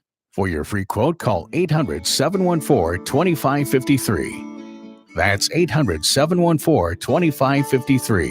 800-714-2553. Or go to SelectQuote.com. Since 1985, we shop, you save. Get full details on the example policy at SelectQuote.com/commercials. Your price could vary depending on your health, issuing company, and other factors. Not available in all states. I'm Jamie Brundage, owner of Historic Bruce Funeral Home. We're a full-service funeral home with an off-site crematory. At Bruce's, we specialize in pre-arrangements and family support before, during, and after the service. We also offer beautiful memorial items to help you remember your loved one forever.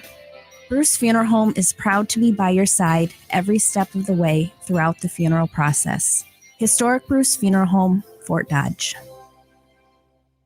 Hi, we are Oatly, and we make oat milk. We also made this catchy jingle so that you remember that we are Oatly, and we make oat milk.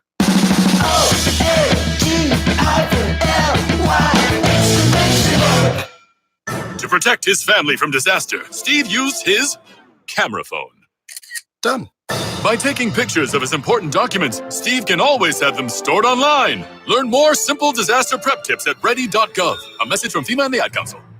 We need to talk about something: constipation, abdominal pain, and bloating. You tell yourself it's not that bad. You take laxatives, modify your diet and exercise routine, but thinking about it all the time is frustrating. This doesn't have to define you. If your constipation and abdominal symptoms come back again and again, and you don't know why, then it may be time to seek help. Go to ohmygut.info/radio, where you can learn more about your symptoms. That's ohmygut.info/radio. ohmygut.info/radio. Divine Intervention at AM 1400 with Mayor Matt Bemrick. Boss, head man, top dog, big cheese, a head honcho. Call now, 515-955-1400. Okay, all my cookies are gone. You have my full attention now. Of course, we don't have that much time left here in the mayor's time. If you do have a question or comment for Mayor Matt Bemrick, 515-955-1400. 515-955-1400. Of course, you can see us as well as hear us on YouTube. Just go to youtube.com, then 1400 KVFD. You'll see the mayor, as always, looking at his phone. So what else is going on here in town there, man? Well, we got through the fireworks. Yes, we did. It was pretty good.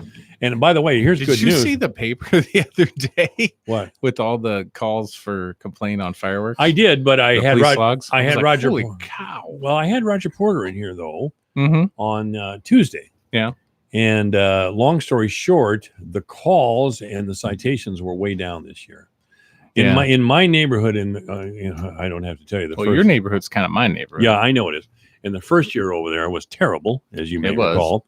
Last year was. Remember the first year? It literally looked like a scene from like the movie Platoon or something. Like when they come up over the hill and there's just the smoke rolling. Oh, and you could just smell the sulfur in the air from all the fireworks. Yeah, it wasn't. You would hear them real heavy for like an hour, and then they would stop, and then you'd just hear the pop, pop, pop every once in a while, and then you'd hear a boomer or something. But I would agree. And I've said this kind of the whole time, is just let people get accustomed. Get it out of their system. And as time goes on, it'll be less and less, hopefully less and less of a nuisance to those that find it a nuisance. And the people that get caught will get, that's a pretty hefty fine, $755. They jumped it to from 550 now. Well, the citations that I saw in the paper were for 750, 755, I think. Yeah, they were big ones. Yeah, I mean, you get caught doing that once, well, for an average work, that'll change your opinion on when you should be shooting those off. Yeah, I went out to Fort Frenzy, watched fireworks. It was a nice evening, perfect evening, really, weather-wise. And I think the idea that a family might want to spend $500 on fireworks just to blow them up in their front yard is probably losing its interest a little bit. I don't understand the fireworks salespeople, how they're making any money at it, frankly. I mean, what do they open up the 1st of July and they're open? I think they can open the week. Well, I think they can start selling per the state code. And so that they can sell earlier in June. Oh, can they? And then I think they have to be done like the 6th or in there somewhere. Remember. Yeah. But anyway, I didn't go this year. I didn't buy any fireworks. I didn't buy any either. I bought some fireworks. I went to a friend of mine that lives out on a farm, and they just happen to have a big shindig out at their place, and a lot of that goes on. Watched them shoot a whole bunch, but heck, I think the next neighbor is a mile and a half away. Sure. So there's probably no prohibition on the rural areas. I don't believe the county has any rules other than the state rules. Yeah, whatever those are. But no, I'm happy to report that, and I was glad to see that Roger came in with that information. Yeah, I'm sure he thought to himself, if I'm going on there, I better bring. You better. Well, he did. He said, I did. He no sooner got in that chair. He said, yeah, I got it right here. I got the information right here, and that was good. I want everybody to enjoy fireworks. I enjoy fireworks. I don't want and it's not that I'm completely. And I think the message has kind of gotten across to people that if you're going to do it, be a good neighbor, be responsible about it. You still get the yahoos out there, and if they get caught, they're going to pay a pretty big fine. Well, and that's okay with me. It's far cry from the first year where you basically wanted us to roll tanks out and assign a militia to fight the fireworks. Yes, and if you'd have done that, that would have taken care of the problem right then and there. Yeah, we were going to declare teams. We were going to declare a national state of emergency. Well, not quite that much, but I was for armed troops in the street. Yeah. AM 1400 KVFD. Good afternoon. You're on the air with the mayor. Yeah, hey, Mr. Mayor. Hi. I have a quick question for you, man. I manage a lot of properties here in town. I have several properties on the 7th Avenue South 30th area. I know we're doing some improvement on 8th Avenue South right there in that by HGH. That's right. Yeah. Street. What's the plan for fixing the debacle that used to be 30th South 30th Street? I don't know. That's a good question. I know that you're not the first person that's actually brought up South 30th, because that has taken one heck of a beating. Yeah, to begin with. It was not good to begin with. I wish I had an answer for you. I know it's been brought to multiple people's attention. So my guess is it will end up on maybe one of the change orders or a change order to Fort Dodge Asphalt to go in and maybe mill and overlay it quick before the end of the season. Or we're going to look at it and decide, is it something we're going to have to bump up on the capital improvement and actually tear it out and replace it? Yeah, it's going to have to be torn out and replaced, man. The overlay is not going to do it. I mean, that might be an immediate fix temporarily. Yeah, I know that it's been talked about. I don't have the answer. I wish I did. But I'll ask again about it and see if that was that might have been a month ago when that was somebody else brought it to my attention, and I asked around about it. I'll ask again and see if they have come up with a game plan, and then I'll try to report back next Thursday when I'm on. That'd be awesome, man. I'll be sure to check in. All right. Thank you. All right. Thank you, sir. Thank you. All right. Yeah, we're getting the first segment ran quite long, so we're getting down to the last minute or two. So if you do have a question or comment for Mayor Bemrick, it's 515-955-1400. I recommend that you call now. The other thing is, I believe, again, I wasn't at the council meeting Monday, but the council approved the Public Arts Commission. Oh, yeah. So there's going to be a commission that looks at public art, how it's used, where it's placed, how it's funded, how it's maintained over the long term. And I think that's a positive thing. I think it's a good step forward for our community. Arts and culture is an important piece of any quality of life equation you're putting together. I couldn't agree with you more. I did have a discussion with Councilman Menke yesterday whether a big pig was a artwork or not. But Terry seemed to think that a pig was the deal. I think it fits both the intent of public art and also the intent of and I'm not trying to belittle any statue of any one individual, but it's kind of like when a statue gets put up of a famous person or a general or a military reason or different reasons people put up statues to remember things or to remember a person or a place or a time. I think it's relevant and it meets both of those things. All right, Mayor, thank you for being here. This is AM 1400 KVFD. Sounds like you've got the crud. Cough, fever, sinus pressure, body aches. What should you take? Which over-the-counter medicine is best? You sure don't know, but the people at Daniel Pharmacy do. The pharmacists and technicians at Daniel Pharmacy are ready to help. They drop what they're doing, ask you what you're looking for, go down the aisle with you, and help you find the best medication for your symptoms. Daniel Pharmacy, caring for you and about you for over 50 years at 1114 Central Avenue, downtown Fort Dodge. Have the talk of the lifetime with the ones you love. Grandma, this card asks, when did you get a TV and what was your favorite show? I think around 1950, they had a Fort Dodge TV station that had a local barn dance show every Saturday night. Oh, honey, it was so much fun. They'd play instruments, we would sing and dance. Sharing stories and memories with those who matter most isn't just important today, it will be especially significant when it's time to honor a life lived. Contact Gunderson Funeral Home to learn more about having the talk of a lifetime. When severe weather threatens, keep it here for the Severe Weather Advisor. Brought to you by Creative Signs and Graphics Fort Dodge. For signs, decals, vehicle graphics, magnets, logos, customized documents, and more. If your business needs it, Creative Signs and Graphics can make it. And a stitch above the rest embroidery, Fort Dodge. Step out in style with quality brands, timely turnaround, and professional service. A stitch above the rest. Embroidery professionals worth finding. Remember, when severe weather threatens, stay with your friends on KVFD. Hey, thanks everybody for listening. It's 5 o'clock, KVFD Fort Dodge. For exciting Panther sports, keep it right here on your home for University of Northern Iowa sports in North Central Iowa. The voice of Fort Dodge, KVFD, Fort Dodge. This is a Fox News alert. Finding another path. I'm Lisa Lacera. President Trump just announcing another way to, as he put it, get an accurate count of the number of citizens and non-citizens in the U.S. I'm hereby ordering every department and